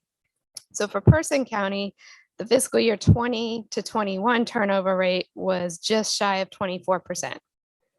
The year-to-date fiscal year 22 turnover rate is 18.29%, but it's just February, so we suspect that that will continue to go up. Our projected turnover rate then for the full fiscal year is estimated at 28.55%. So much higher than the industry average and a much higher increase from year to year. Yep. Due to retirement? Some of it is due to retirement. percentage wise? I'm not sure. I'd have to pull the data. I don't know off the top of my head. Are we doing exit surveys? of people? We Do you do. know? What's The the, retirement is not a Not big it. one. I don't know that I've seen that being in excess of what we've seen in years past. I mean, we always have retirement. It'll work from home more. Yes. That's the big. We're that's- seeing a lot of folks stop working, Mhm. just stop. just stop. We're seeing them go to other jobs. We talk about local governments are poaching one another like crazy. We're seeing folks go to other counties for a lot more money and the ability to work from home or a lot less work because they have bigger staff. All sorts of things. We see a lot of employees go to work for the schools in a lesser capacity than, teacher assistants or substitute teaching. We see all that in our workforce.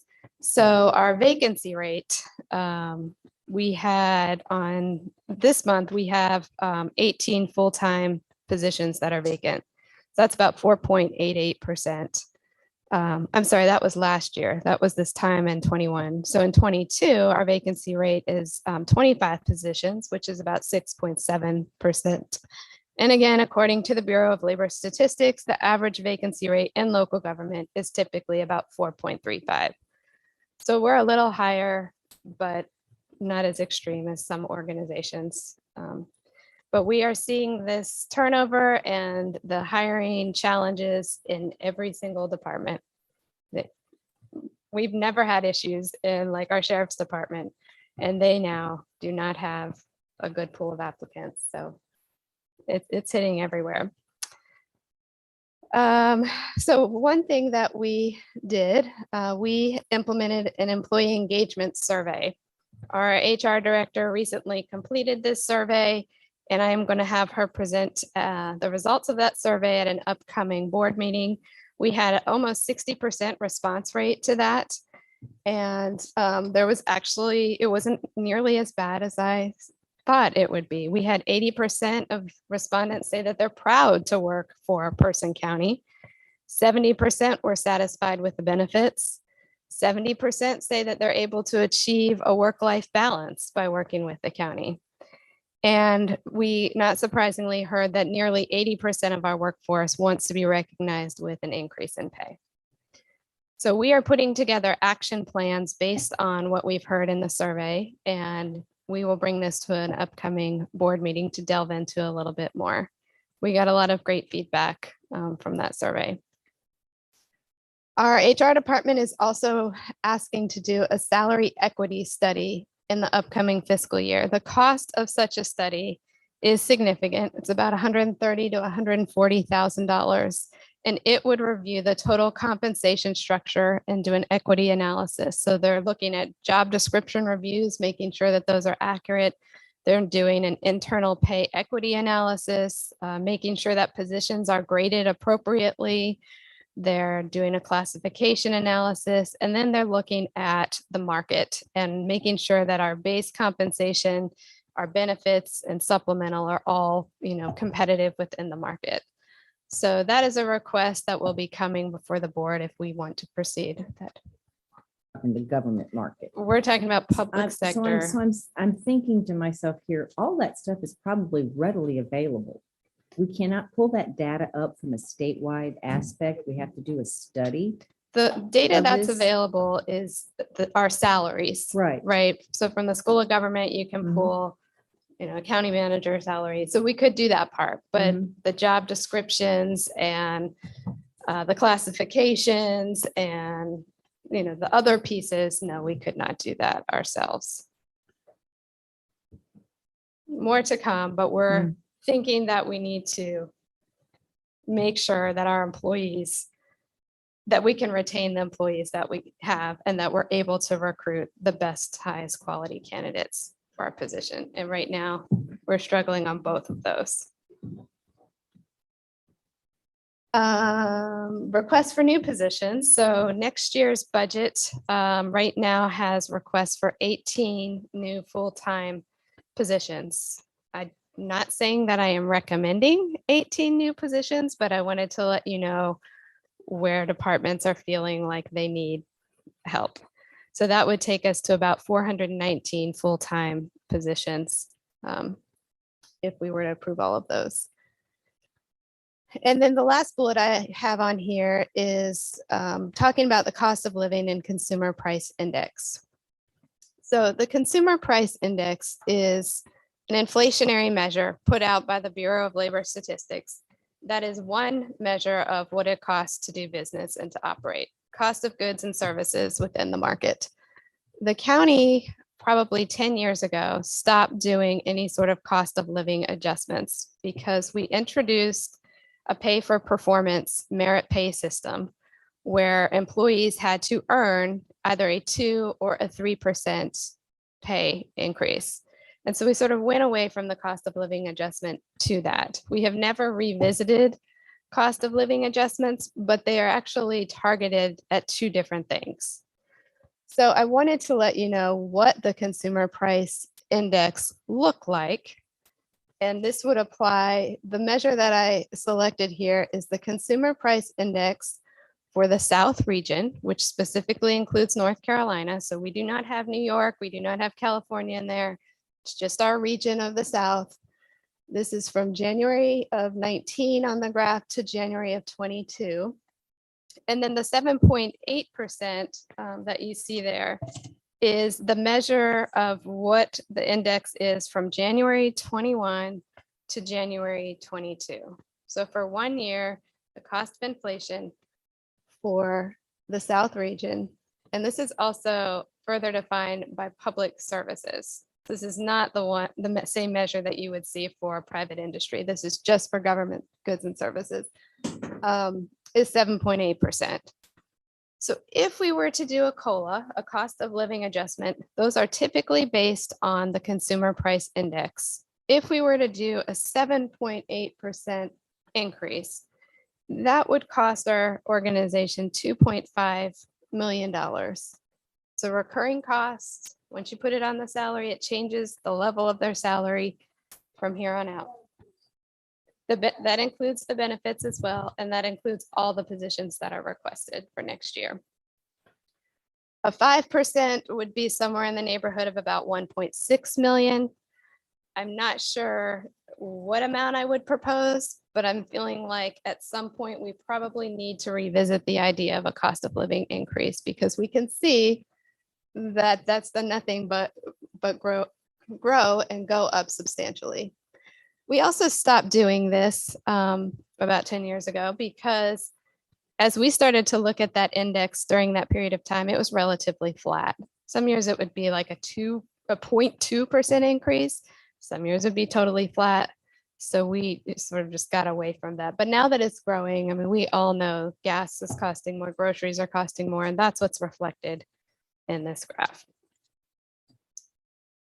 So some upcoming opportunities and needs.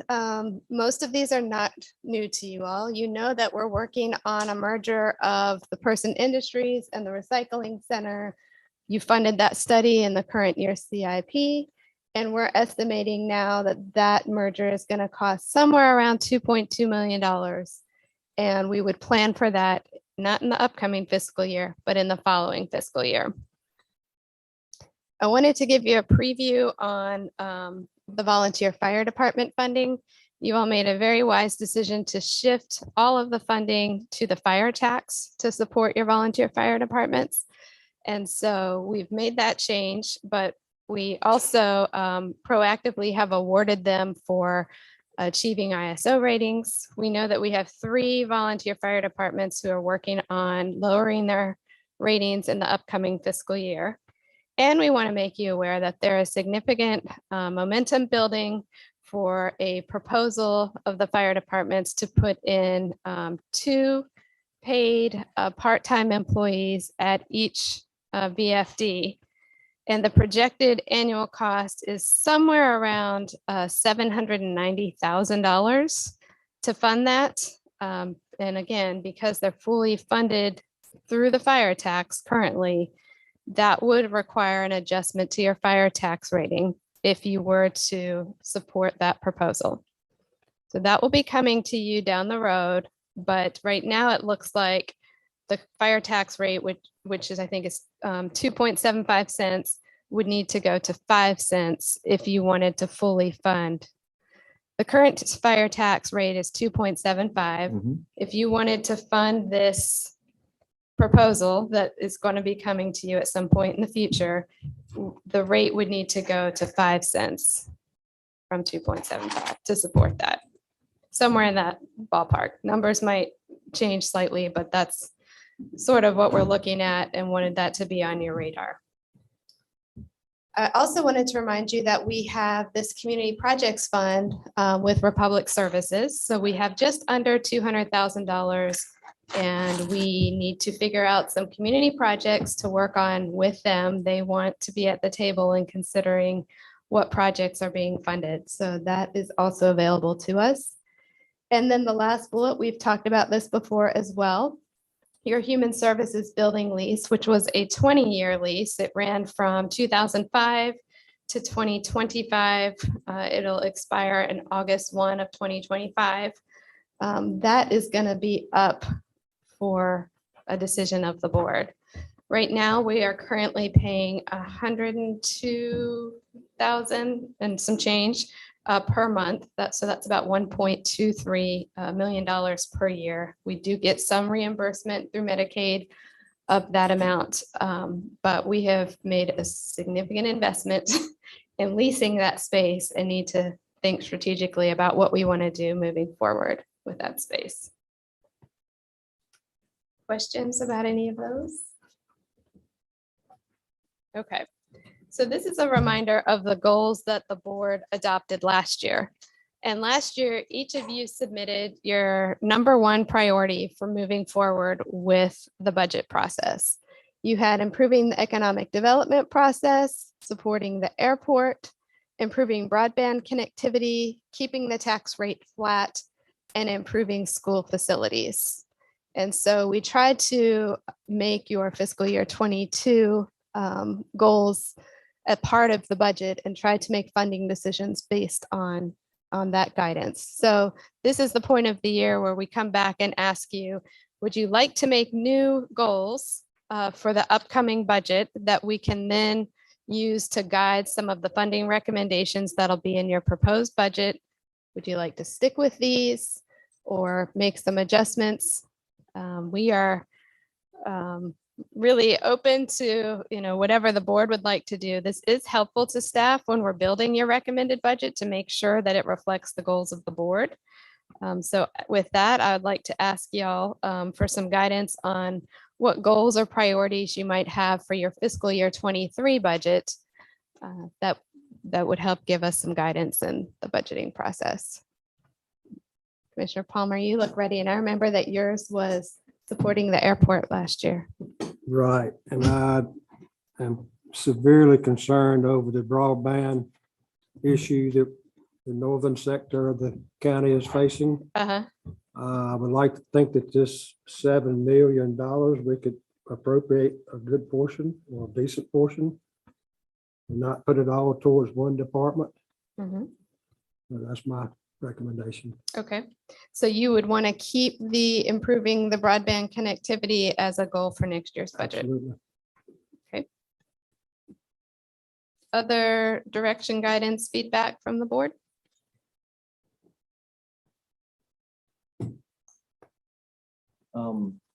I'm gonna have to talk to Russell a little bit more about this 8-year, about renewing it Reval. before the reval from 4 to 8. I just want to get a better understanding of where you're coming from on that. So that's going to be part of my homework right there. And when does the board have to take action to decide? Like this year. Well, we knew we were going to set aside It's some funding. legislative, partly it's legislative, Project. isn't it? So if we're gonna have it effective for January 1st of 25, I need to get on board to have the county refund March of 23. during the So that is the season. upcoming budget. Yeah. We're gonna put it in the budget without any additional guidance. for the Okay, flight that we could delay and not spend next year. The sales ratio gets tighter, then we could delay. If Mhm. it doesn't get tighter, we have to talk about the possible revenue loss by equalizing the state of rate. Mhm. And also talk about the equity issue when part of the county is changing in value more than another part of the county. Mhm. So, and the reappraisal project is a little more than $600,000. And if there's a way not to do a reappraisal and keep equity, I'm all for it, because the stress level and extra work is a lot on a department. So any way we could delay it is definitely beneficial, why we did it twice. Mhm. However, there's a cost of delaying where if you are not being fair to all taxpayers, you have to consider. And again, if we're in that fourth year, the 2025 year, if we're below 90%, whatever that number is, that is the same discount that the appraised gets. So what if we end up being 80%? Mhm.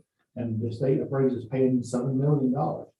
We have a $1.4 million loss in revenues until we do another reappraisal, which if we start after 25, we had to equalize it. We gotta do one now. We're getting 4 years, but we gotta get started and get done Yeah. before. So there's, we definitely have lots of conversations about it, because it's a huge moving target. Sales ratio for the month of January was 80%. But then, you know, the market could drop off in next year. I mean, Sure. you could have a recession. I mean, there's a lot of Absolutely. possibilities here. And I'm, you know, The worst case But what- scenario would be. my question is, once we commit to it, because it has to be in this upcoming fiscal year budget, once you commit to it, I know in the past, we committed to it, and every year you had to say, we're going to extend it a year, extend it a year, extend it a year. So So once we- is that still in our back pocket if you need to use it? Yeah, we could commit to it and fly in March of 23. Mhm. And as long as we haven't started a lot of the field work, which we would start around September of 23. They would say, let's delay 1 year. Let's delay one more year, like we did. But at some point, the work that you did for that, you know, for that build up to that reval year, that information essentially becomes obsolete because, I mean, the more you move away from those years of those comps that you're using, all that work and all that time and investment and money, you know. Once we start analyzing comp, it was too late to stop. Yeah. The flyover gives us a snapshot of how the buildings and properties look January 23. As that gets older, it's less valuable, but not tremendously less. Mhm. And then the state applies it every other year, off cycle for us. So we could use those two together. If we saw in March of 23 that we needed to fly, and we did, and then right after that, we saw the market go another way. Mhm. We could, before we start the reappraisal work, before we issue RFP, say, let's don't do it, let's wait 1 more year. Okay, so. We'll be above 90% when we do that. All right, I understand the flyover. I understand the flyover is just the, you know, that's step one. But I'm just saying, at what point, what point into the process do we, before you start the comp process, are we looking at 2020? When would you start? I would issue RFP around July of 23. Okay. And probably start the actual field work, actually reviewing the properties, and actually the boots on the ground, people would say. Yeah. Around September of 23. So, But we got a year and a half. okay, so And we could September, Shift the funding, we had funding in the budget and decide not to spend it. Right. And Carry move it it. so September 23 is the point of no return. You make your decision then. We actually start the actual Okay. groundwork then is too late. What's mandated by this? What triggers the mandate? Are we mandated to The have? mandate is we have to do it at least as often as every. Right, I know that, but The if, other one but if is- we reach a threshold of percentage below, there's a mandate that kicks in, we have to do it more often than 8 years, and that would, At the 25 year and the 27 year are the 2 years we evaluate, we gotta be over 90%. If not, You have to be do- within the same ratio that you give in the rest of the. okay. So you could easily say, I don't care about sales ratio, I don't mind state appraised, and maybe state appraised value starts dropping. We know it's gonna happen one day, and it's not such a big issue. But for now, it's a $7 million. Well, I'm already seeing a slowdown here in this county. I get a report every morning that shows me what's going on here, and I'm looking at outlying counties. It starts at the rural counties before it starts moving into the urban areas. What I'm seeing, and maybe it's similar, maybe it's not, I'm seeing that houses aren't selling as fast. Nope. but I have not seen a change in the sales price. I have seen some depending Okay. on the price points, if, depending on those price points. If Well, you get, January still 80%. Yeah. But in the worst case scenario will be, there will actually be no sales, Mhm. and therefore we don't know the market's changed. We think it did, but we don't sell the show that it did. That's the worst case scenario, and that's not gonna happen. Something's gonna sell. no, But that'd be absolutely worse. We have to. but instead of reappraise it, 3 no days sales. on the market, we're like at 30, 40 days on the market. It's changed. Yes, I am anticipating exactly what you're describing. I haven't seen good evidence of that. And that's why I did bring up in March of 23 will be the next place we need to really look at. Mhm. And then Commissioner Peer pointed out, July is another installation RFP. Right. And then September, we gotta make that final decision. Are we gonna delay? Pull the What are we trigger or gonna do? not, yeah. And we can delay all 4 years at once. We can do it 1 year, 1 year, 1 year, but we gotta do one before 2029 regardless of that. Okay. Do we do it earlier or not?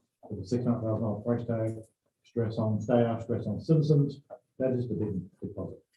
And definitely, lots of conversations to be had about what's best. It's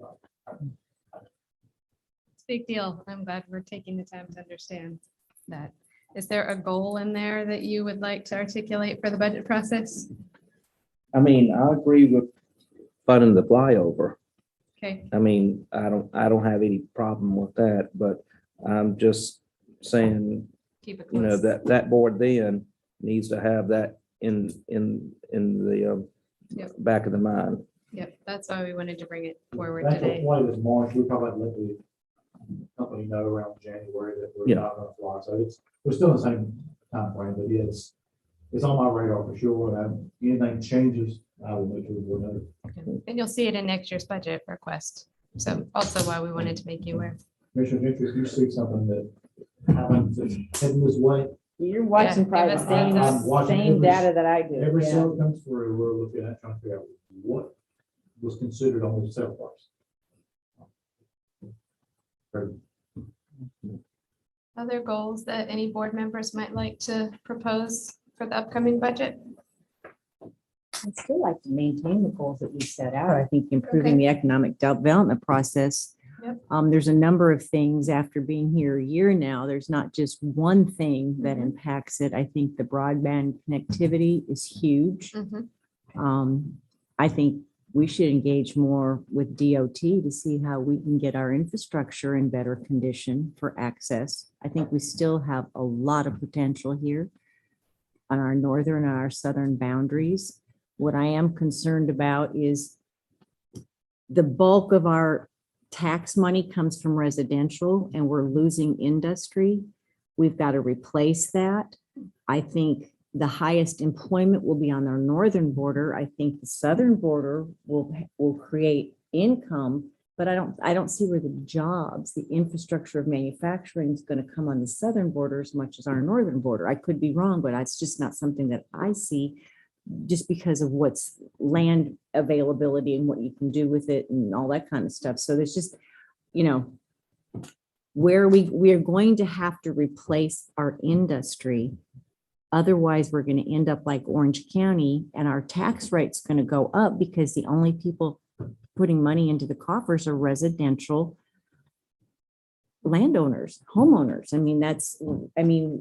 We need more industry.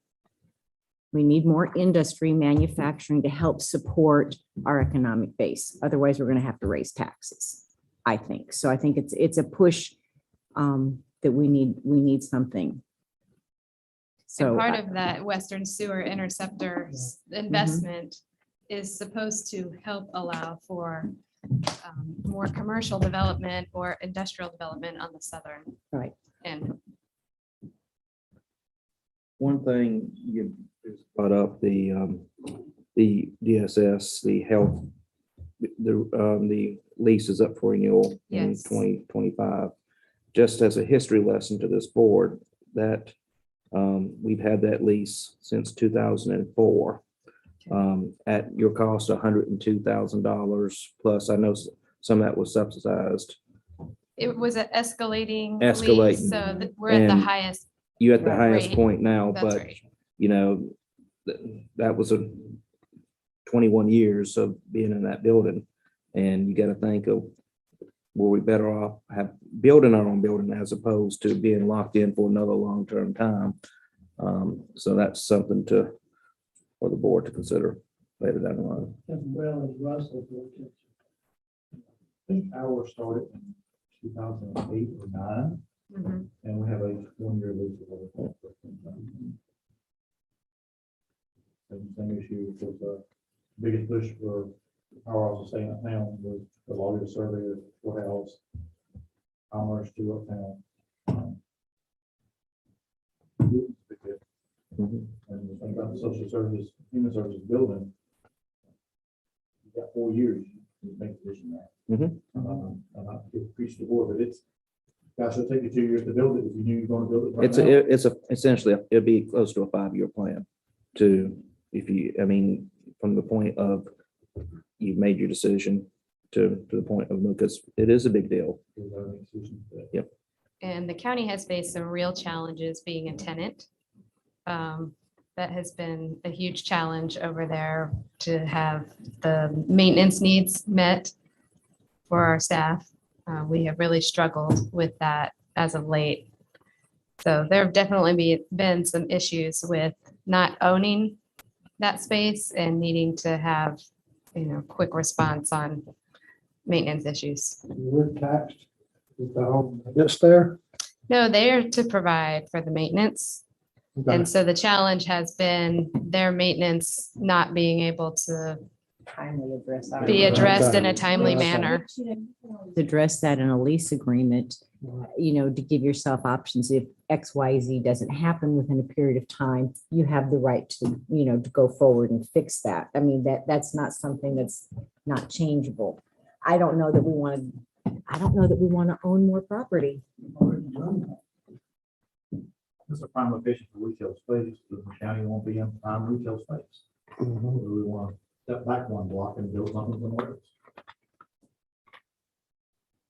It's a big philosophical discussion of, do we want Well, if to we're gonna own or build, if we're lease? gonna And build a government facility, let's just pick one big Giant. to house everybody and get it over with. Let's don't go on main retail store. You want to hide it? No, I want to use the space to hide the best use, like you look at it where you would. You're not getting much out of that, are you? I understand that. I understand, but if we're gonna build a facility, and I know this is hard for people to stomach, but okay, so this is what we need now. Well, what are we gonna need 4 years from now, 5 Right. years from now? Let's build something in there. And should all the government facilities be in one place, or at least consolidated as much as possible? And for growth and changes and shifting, I mean, if you're gonna go into that kind of debt, might as well make it functional and adjustable. Derek, did you? have something? I just want for my goals, think, again, economic development is brought up every single meeting that we have. And I think it's very important. And I agree that we need to get industry. We need to do whatever we can to get new industry here in our county. So, and I don't ever see that going away. That economic development is probably going to stay up there long after I'm gone, because that should be our priority in this county, is economic development for us and create jobs here for our citizens. So I think that is very important.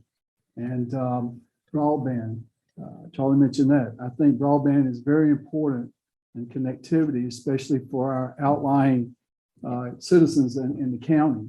And so certainly I agree with what we have up there on the board. So. Okay. That's helpful. Absolutely. PJ here, keep them all, We can continue the same goals. but some are, of course, Nothing to more. change. Yeah, no. Off that Great. shot at all. I mean, That sounds good. Have we done this past year? What have we achieved as Yep. on those goals? What targets have we hit? I think supporting the airport is kind of what's been done, and we're looking at getting $12 million to finish the runway, right? Right. So- And you've invested $4 million in a corporate Right. hangar. tax rate we haven't touched. We have not improved schools. I mean, We've done some minor, Some money. we're putting Band-Aids on our schools. Yep. You know, I think we need to close some schools, build some schools. You know, I know that some people think that we should close a bunch of schools and make one big school. And I'm thinking, yeah, that's all great. But then you get these huge humongous schools and people like their small community schools. So how do we keep our small community schools and take care of these infrastructure? They're 60 years old. We haven't done anything to them. We're putting Band-Aids on them. How are we going to do all this? Well, our job is without raising to taxes. do the facility piece. And I think you have a great plan in place for the issuance of debt to take care of the schools. We don't get to make the decisions about closing schools, building schools. Mhm. That's, for That's your somebody school board. else. I know, but it's just, it's important because people want good schools for their kids and. Sure. And And not it is- not only safe buildings and whatnot, but they want to see Nice the schools. levels of education achievement up way above where they are now too. Right. And it ties into economic development and attracting folks to our community. So in the proposed budget, I will do an update on goals to show what we've done over the last year in each of these categories and how we've made strides or not. So that'll be part of the proposed budget. Anything else for me before we shift to closing up our day? My time.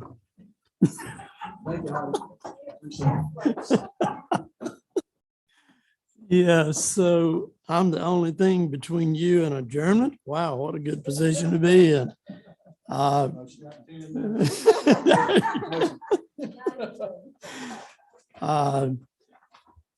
do think we've had good testimonies here today about what we have accomplished. We have done some good stuff in the past year under extreme conditions.